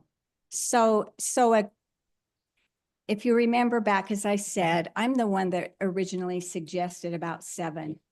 And at that time, one of the planning, that's history, but there were all these reasons as of not to. But like I said, I don't know how many times this year, Reed has told me in order to be transparent, we should do a public hearing. I am not saying I am against having a 7-member planning commission. I am the one that suggested having a 7-member planning commission. What I am saying is in order to be transparent to the residents of Hooper, we should do a public hearing because that's what we have done with all of our other hearings or with all of our other ordinances. I guess my question is, why do we have to have that done without a public hearing? Is there something we are trying to hide from the residents? Are we trying to not be transparent, or why would we not? I guess my question is, why would you not want to have a public hearing? We just motioned on lots of things. I'm Not sorry. ordinances, though. We don't We haven't, we have not had any ordinances that we did not have a public Well, hearing. that's not entirely true. Yeah, that's My- not my- true. My I'm saying suggestion with has me. always been, if you have an ordinance, you ought to have a public hearing. Yes. But have there been ordinances passed in the past without a public hearing? Oh, sure. Yeah, I'm just talking about my term as mayor. Since No, I've been there. We that have had, has always we have suggested. passed ordinances without public hearings while you've been mayor, Sherry. That, not that I'm Here's- aware, here's I'd the have to go other- through the year. You know, talk about communication and transparency. So let me back up to the motion. Okay, that's notification number 1 to have it on this. Ryan made the motion, the council approved it. Number 2, I sent out an email to request it, make sure it's on the agenda to more, to the admin. The third one, I actually hand delivered a letter 2 days before requesting it be on there as a motion item. The fourth was I followed up with an email. No response from you or anybody. So it Ryan, was, can I just remind you of something? You are violating the Open Meeting Act if you are sending an email to city council members and they are responding. it's, that- they didn't respond, I'm Well, requesting. there has I'm been, Well, let's make sure everybody's Yeah. clear on that. Yeah, Yeah. that's, A meeting of 3 or more members of the council, whether it's in person, whether it's by electronics, or whether it's on a conference call, is improper. That doesn't mean you can't communicate, just means you can't have a conversation and make decisions. Yeah. In fact, we got a warning today from the Attorney General that shouldn't happen. Yeah. But again, that doesn't prevent you from talking to each other. You certainly have the right to do that. Yeah, well, let me just go back as far as this email. So when Reed called me the day after and said, you need to do this by public hearing. Let's So- clarify that. Public hearing that I was talking about was not this. The public hearing was for the one that we just did, Title 10, Title 10. which And this that is could have been, part it of, could have been done as long Yeah. as you'd have done it then. yeah, You had to have 10 days. So you Yeah. could have done the public notice Monday and then it would have been okay. yeah. So now we're doing the public hearing on that one later, and you do have to have a public hearing on that, no question. So as far as receiving the ordinance, we received that from Brandon. It was Monday, January 13th of 4:37 PM was when we received this ordinance. Right, but you received the Yeah. material to put in the notice the week before that. I didn't receive anything No. for that, neither did Morgan. Yes, because so that was the question. And so then I think, Bryce, when you went to Morgan and requested this to be on, Morgan mentioned to you, we need to have a public hearing, and you She said, did not say anything. You know what? She was in a meeting with you. and oh, I oh, dropped no, off. earlier. Yes. No, we're talking about earlier. Maybe she got that from you, but. Well, anyway, Well, anyway, What's the staff it- feel me? But the I- point is none of the city council got that email till today. well, we sent it out with the amended packet, which we did because we had to also amend it because of the stormwater. And so then we got that from Brandon, which we received on the 13th, which still would not have been enough time to notice it for a public hearing. All I was saying is let's just do things correct. We've already Let's established. do we don't need- things transparent. Even if you don't, and like Reed said, normally, I mean, that's best case scenario, best practice, right? In Hooper, don't we do best practice? So at our meeting on February 6th, that gives us time to notice it. We have a public hearing. The Is there a reason why you don't want to have a public hearing? I guess is the Because we question. don't need Oh, to. But why didn't it get scheduled right after our meeting then, Because if you we knew why were you did aware it. of that? Because we didn't have the ordinance. We didn't have any ordinance They to have- send out. You know what would happen. Well, you don't need the ordinance necessarily. You just Well, have to that's, notice. that's what Yeah. I was told, so.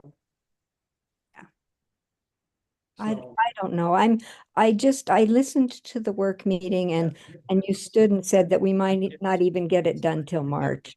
And I was very disappointed. Yeah, and one thing people need to remember too, work meetings are discussions. Nothing can be decided or voted on in a work Well- meeting either, so. That's. What about I thought the reasoning behind it was that we had to hurry and get those people back in because the planning commission had too much to do and needed to get going on some of these things they've been working on. They needed to keep going up with that. Right, and the experience. You know, and that's one thing we've talked about as well with staff. So the part of that reasoning that was expressed is they're going to have so much more to do. In all reality, we don't know yet because this process is new for all of them. Whether there are 5 or there are 7, the new process with the 1 and 2 person, or 1 and 2 family subdivisions is new for everyone. So they're all going to be on the same playing field, whether they've been in for 8 years, 1 year, 5 years, it's all going to be the same. And we're really streamlining the process. So we don't know yet if that's going to be more difficult or not. We don't know. So let me throw one more thing out there. Just give you some documentation here to look at.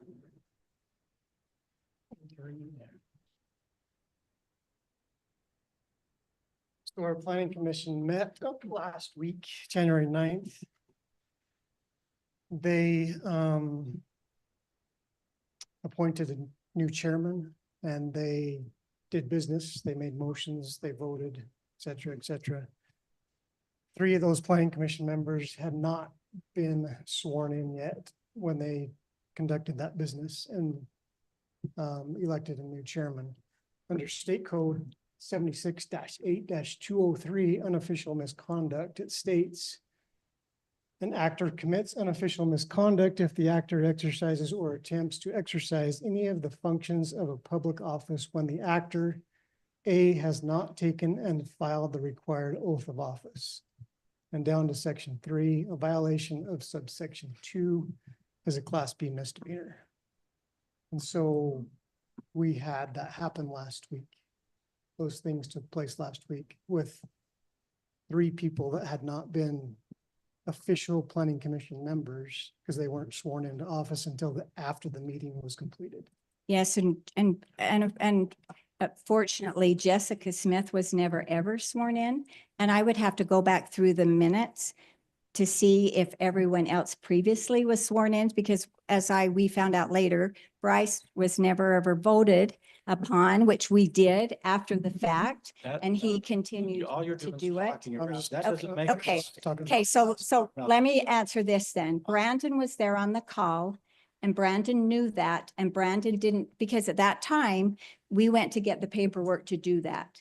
Never at any time in that meeting did Brandon say, stop, don't do anything more until they swear him in, and we did swear him in. It's really frustrating. You always use them as an scapegoat. I'll tell you, for one thing, I know one of your planning commission members said, hey, do they need to be sworn in at the beginning of the meeting? They Yes, notified you. they But did, what- and- What did you do? And then we went and got the paperwork to When did do you it. swear 'em in? And so then we came back and they were already going in on the meeting. And then when and Brandon never at any time said, stop and do Yeah, that. And so we swore him in. It's not right. So, well, it's not Brandon's fault. And we were in the process of getting the paperwork. And when Jamie brought the paperwork back in, we did that. So Maybe to you, Reed, then answer the question then. Are they not really sworn in? Would Jessica all that time shouldn't have been voting because she was never sworn in? Probably not. Yeah, Well, Bryce they're never there- should because they're he there was for never a voted reason. upon. That's You- true. And we took care of the swearing in, and there was never anything said about there being a problem with that. So the 2 issues we have is the motion item from 2 weeks ago is not on the agenda as an action item, number 1. Number 2, last week, the planning commission acted inappropriately or illegally because they weren't sworn in. So the current planning commission we have is null and void last week.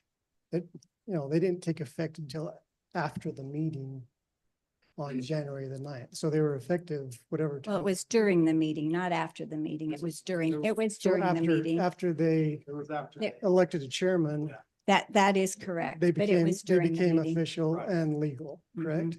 Yeah. So. Yeah, and part of this probably could have maybe been prevented. Brandon was on Zoom and we really appreciate him being on Zoom. If he would have been sitting there, maybe he would have said, stop right at the time, and we would have done that. I don't think he'd have known whether they were sworn in or not. Yeah. So, It's so in order to rectify the situation tonight, we need to have 2 names to vote on. And to vote on an ordinance to change to a 5 to 7 member planning commission. And then I do believe that we need to re-vote in a chairman of the planning commission with legal people on the commission. Yes. Want to make that a motion? I can't, it's not on the, Oh. it's not on the agenda. We did another one. We motioned the other item without it being on there. Yeah, the problem is it's not a motion, it's an ordinance. It should be on the agenda. Well, we tried. I know.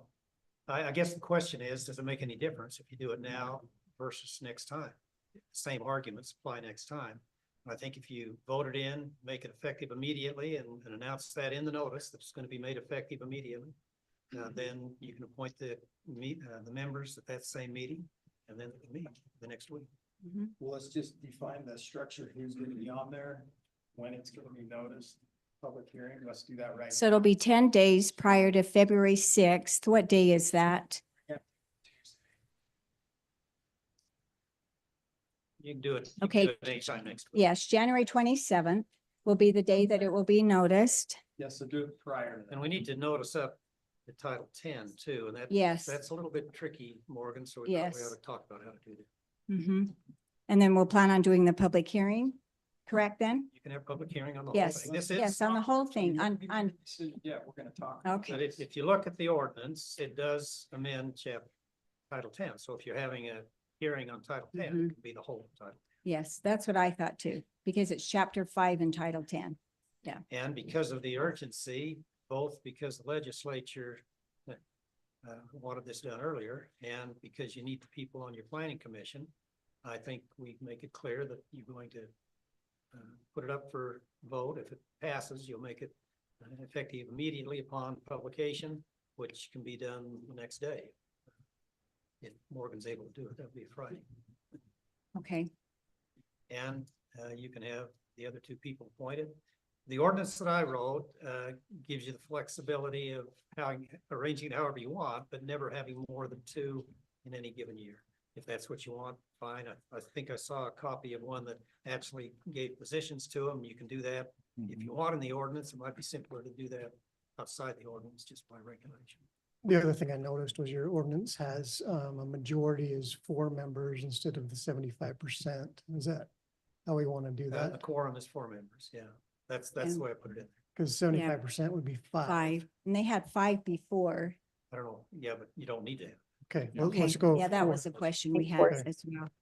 One thing, which I don't, do you want to decide that tonight on staggering, or do you want to decide that after? If you did go back and do them 2, 2, 2, and 1, you're getting new planning commission members every single year.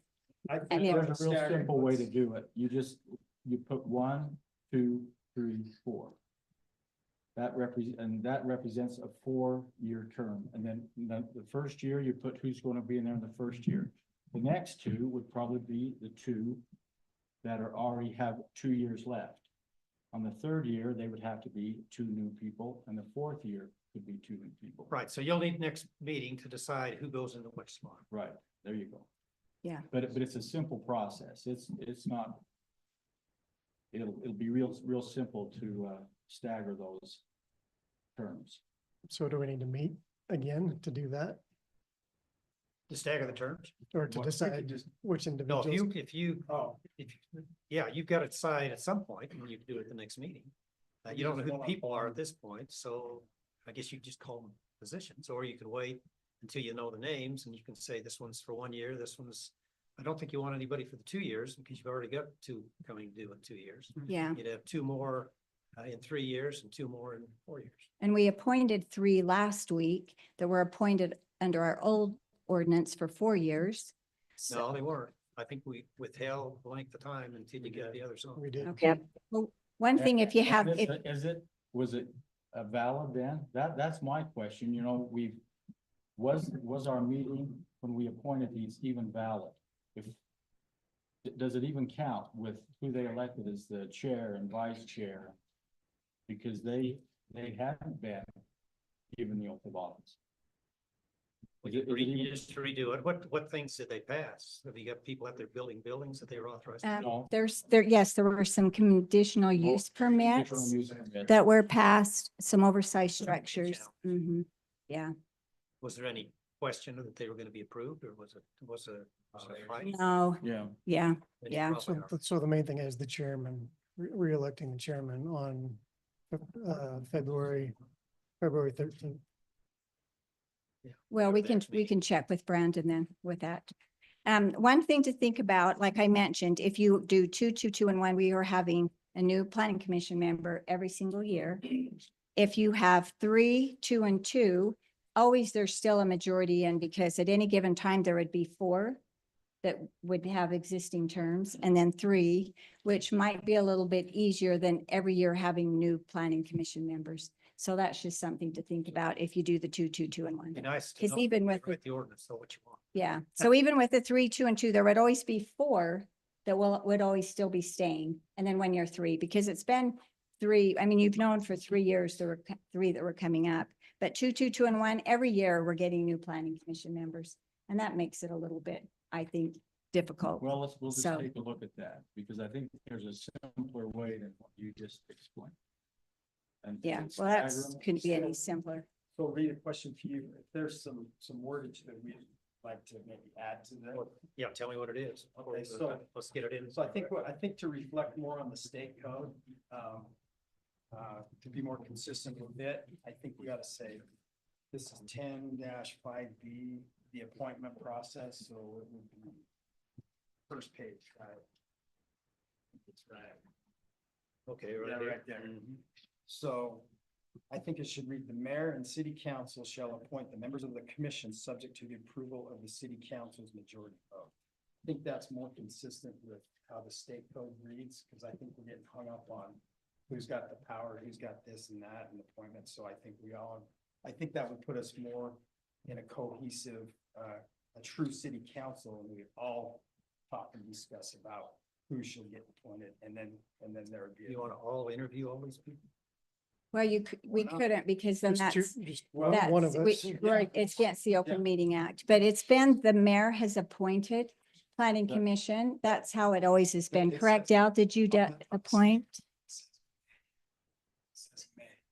So they all have.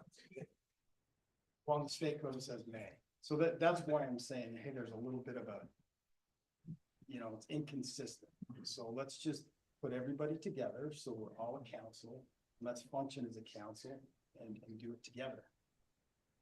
Is there a reason why now you want to Yeah, change because that? that's- the Last two times it's been really a hassle. You know what, though, Bryce, you, So- you didn't even vote last week or 2 weeks ago in favor, so And you- you wanna know why? no, You wanna know why? but you didn't vote in favor of having I the still- resolution I still made. respect everyone else's motion. I respect that. That's the law. If you veto a motion, you're subject to a Class B misdemeanor. So, no, I respect that. That's the way they voted. I respect that. Yes, I said nay, and I have my reasons. Yeah. And it wasn't personal. No, I'm So- just saying so you voted anyway, against I the did vote changing against the it, ordinance to but- 7. That was part of Maybe I it when you did. said, nay, yeah, Things have changed. yeah, You you know, we did. have a lot Well, more on the plate, and I realize that, hey, there's a lot of responsibility there, so more minds might be better this time. So, yeah, I guess I'm just curious why for 24 years, the mayor has appointed with the consent of the city council, and now you're trying to change My point it. of that is how many ordinances have changed in 24 years, because a lot of them were boilerplate. So, and we're probably gonna change more. I bet we've changed dozens, so it's nothing out of the ordinary. Anyway, that's my suggestion on that. Okay, so we are going to then notice this, by January 27th, there will be a public hearing on February 6th. The motion will be made at that time. By then, we will have the ordinance ready to go. The motion will be made after the public hearing and we will vote on that then. Well, Okay. the ordinance is here, except for the signing part and the effective date. Yeah, And I can put that on. Now, if you want additional language, I need to know Yeah. that. Well, we need to know who the candidates are as well, and we discussed that.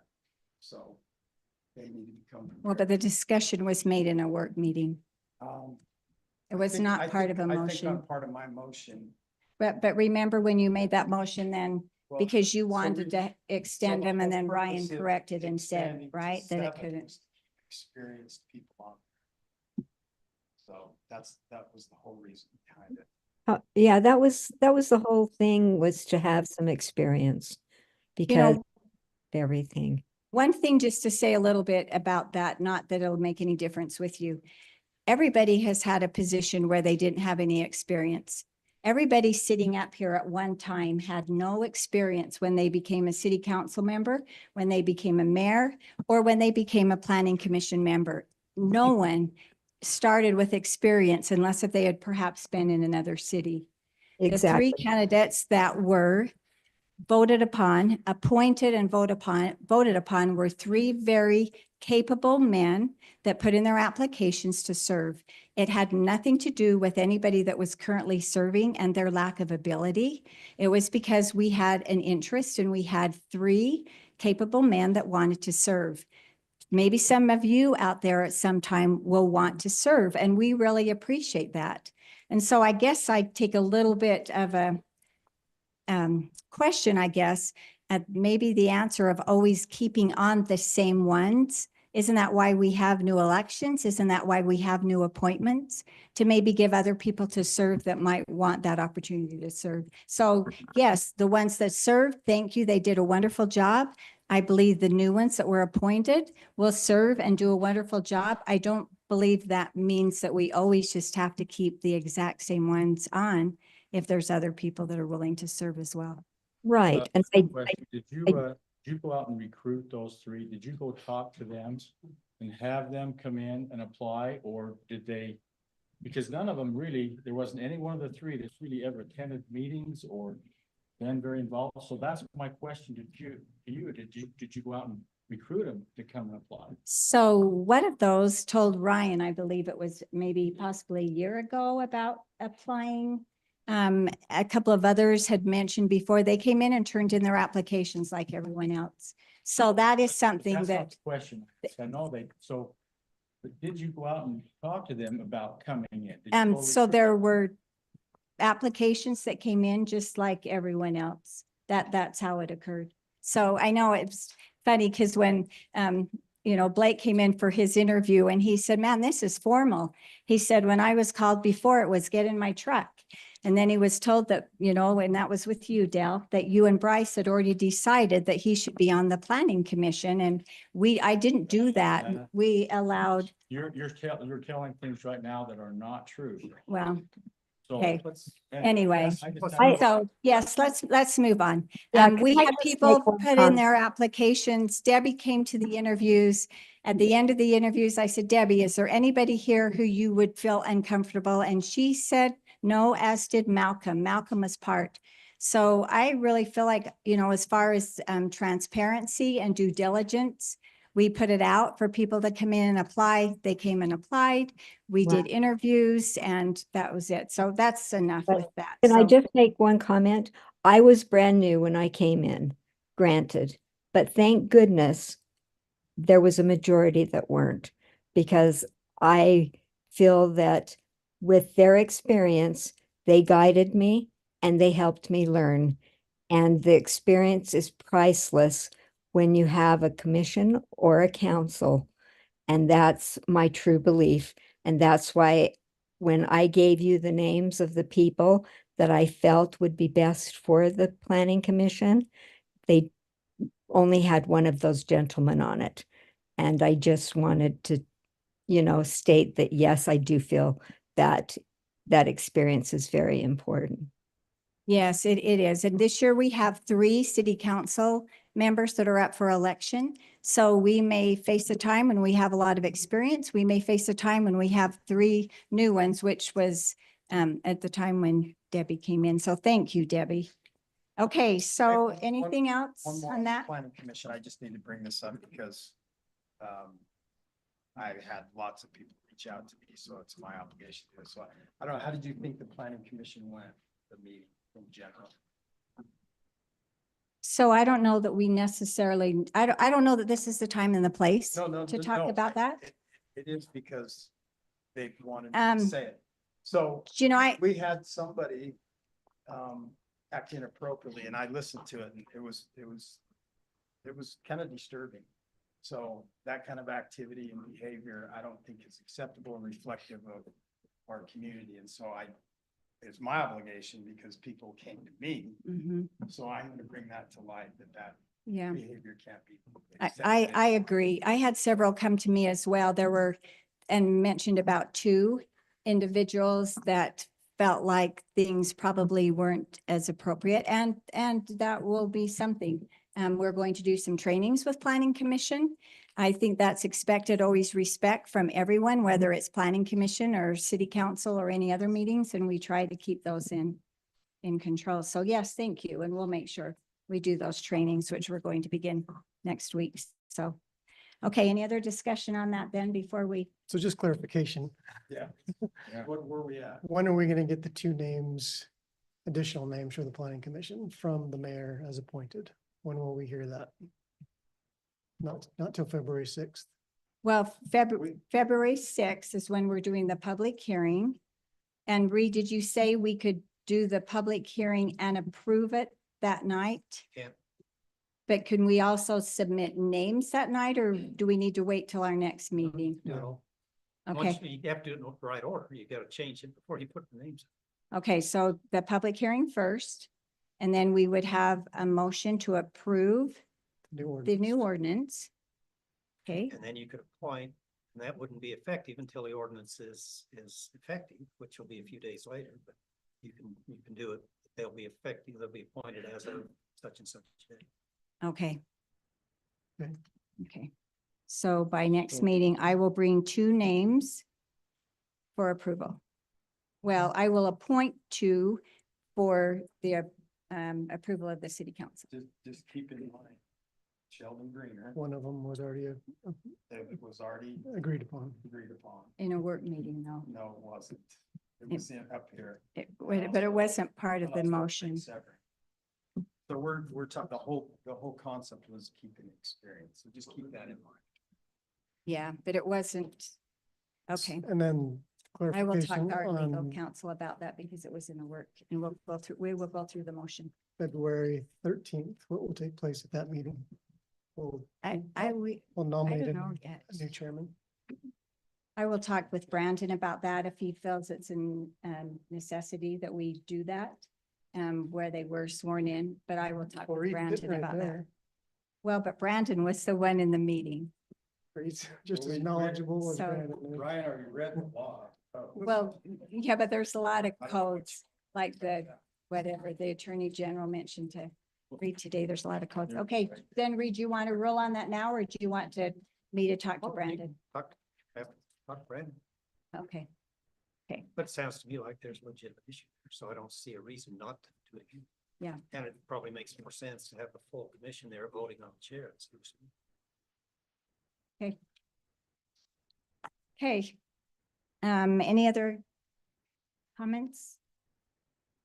Okay, Or, so the first meeting in February, February 6th. February 6th, which is the first meeting in February, we will be putting we'll be approving the ordinance as well as putting 2 new people on the commission, on the planning commission. Right, on the 6th.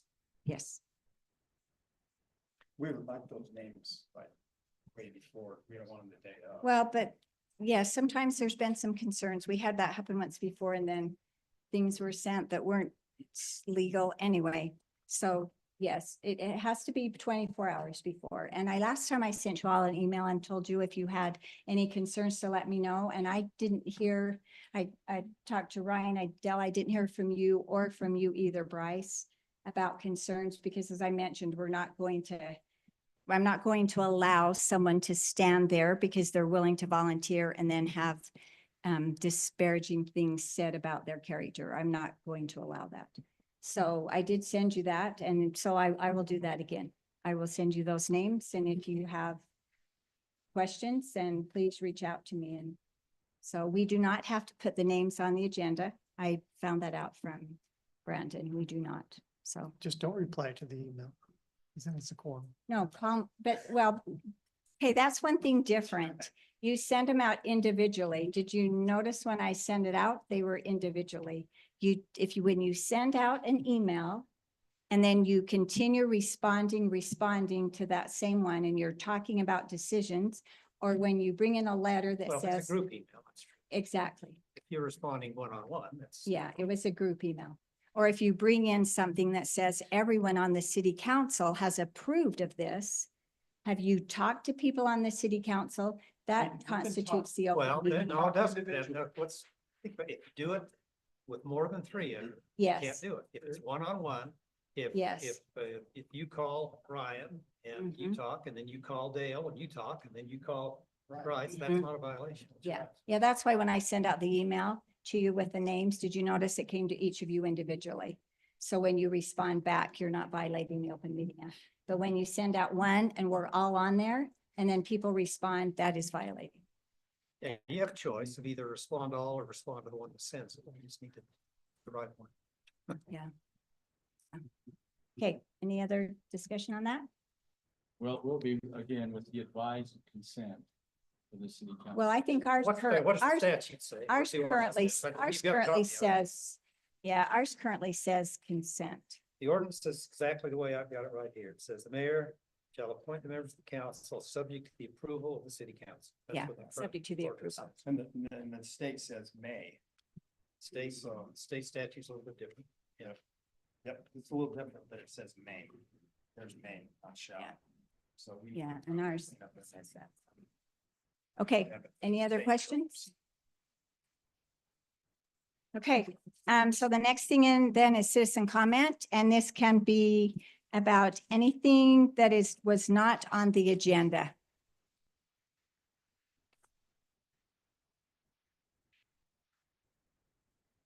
Had to bring the reading glasses and the iPad. I can't see anything anymore. So I appreciate your time for the council, the mayor and the staff.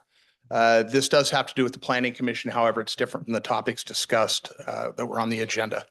Yes, it's Travis Bates and I am a resident of Hooper.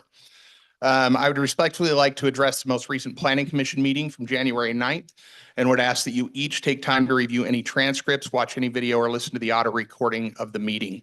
It's about 90 minutes long and quite different than what we should be used to in any public meeting. It took me several days to process what I saw and heard fully, and there are a couple of concerns I feel need to be addressed by the elected officials of the city.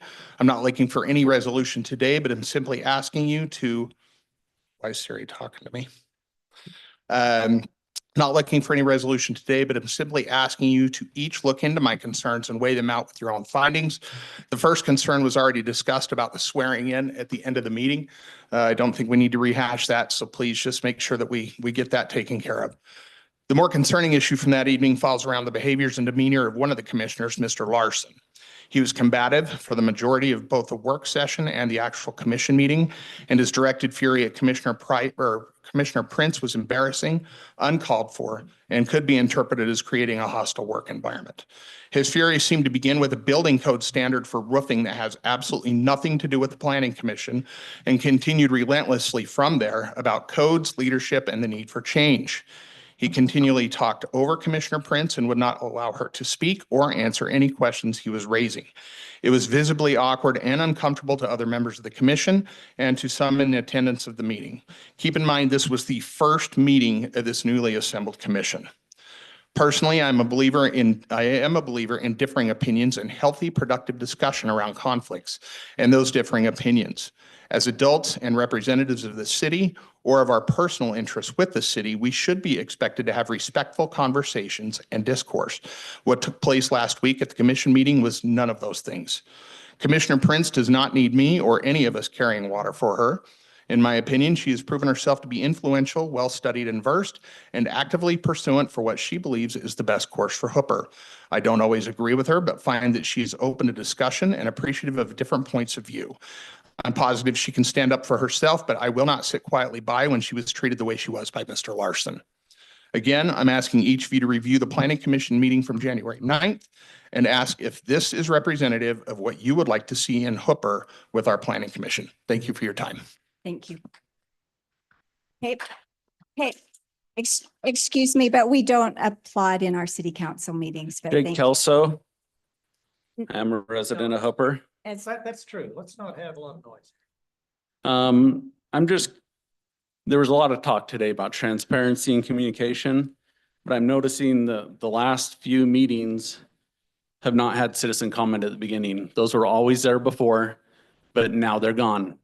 So I don't know why there's all this talk of transparency and communication when you are trying to shut it down. Also, in where it is allowed, it's clearly not allowed to speak about agenda items. So it's like you're just completely trying to shut everybody down. Okay, I will give you an answer to that. Oh, okay. I want to explain. So when I became mayor, I put the comments at the beginning. They had never been on there before. And at the bottom, they were at on agenda items. I was given that advice by the lawyer that we do not have them at the beginning and we have them at the end, as the same as it is on Planning Commission. Planning Commission does not have comments at the beginning. Planning Commission only has them at the end on items that are not on the agenda, and we were recommended to follow suit. So that's when we changed it. Okay, any other comments? Let me give you a reason for that. Yeah. The idea of having it in the beginning and having them talk about things on the agenda essentially makes every meeting a public hearing. Because they can talk about anything they want that's on the agenda. That's not the purpose. Yeah. That was the reason of the change, not a lack of transparency on my part. It was from legal advice. Okay, anybody else have a comment? Okay, seeing no other public comments then, I will have a motion to adjourn. So moved. Okay, we've had a motion, a second. I'll say. Okay, all in favor? Aye. Okay, Aye. thank you.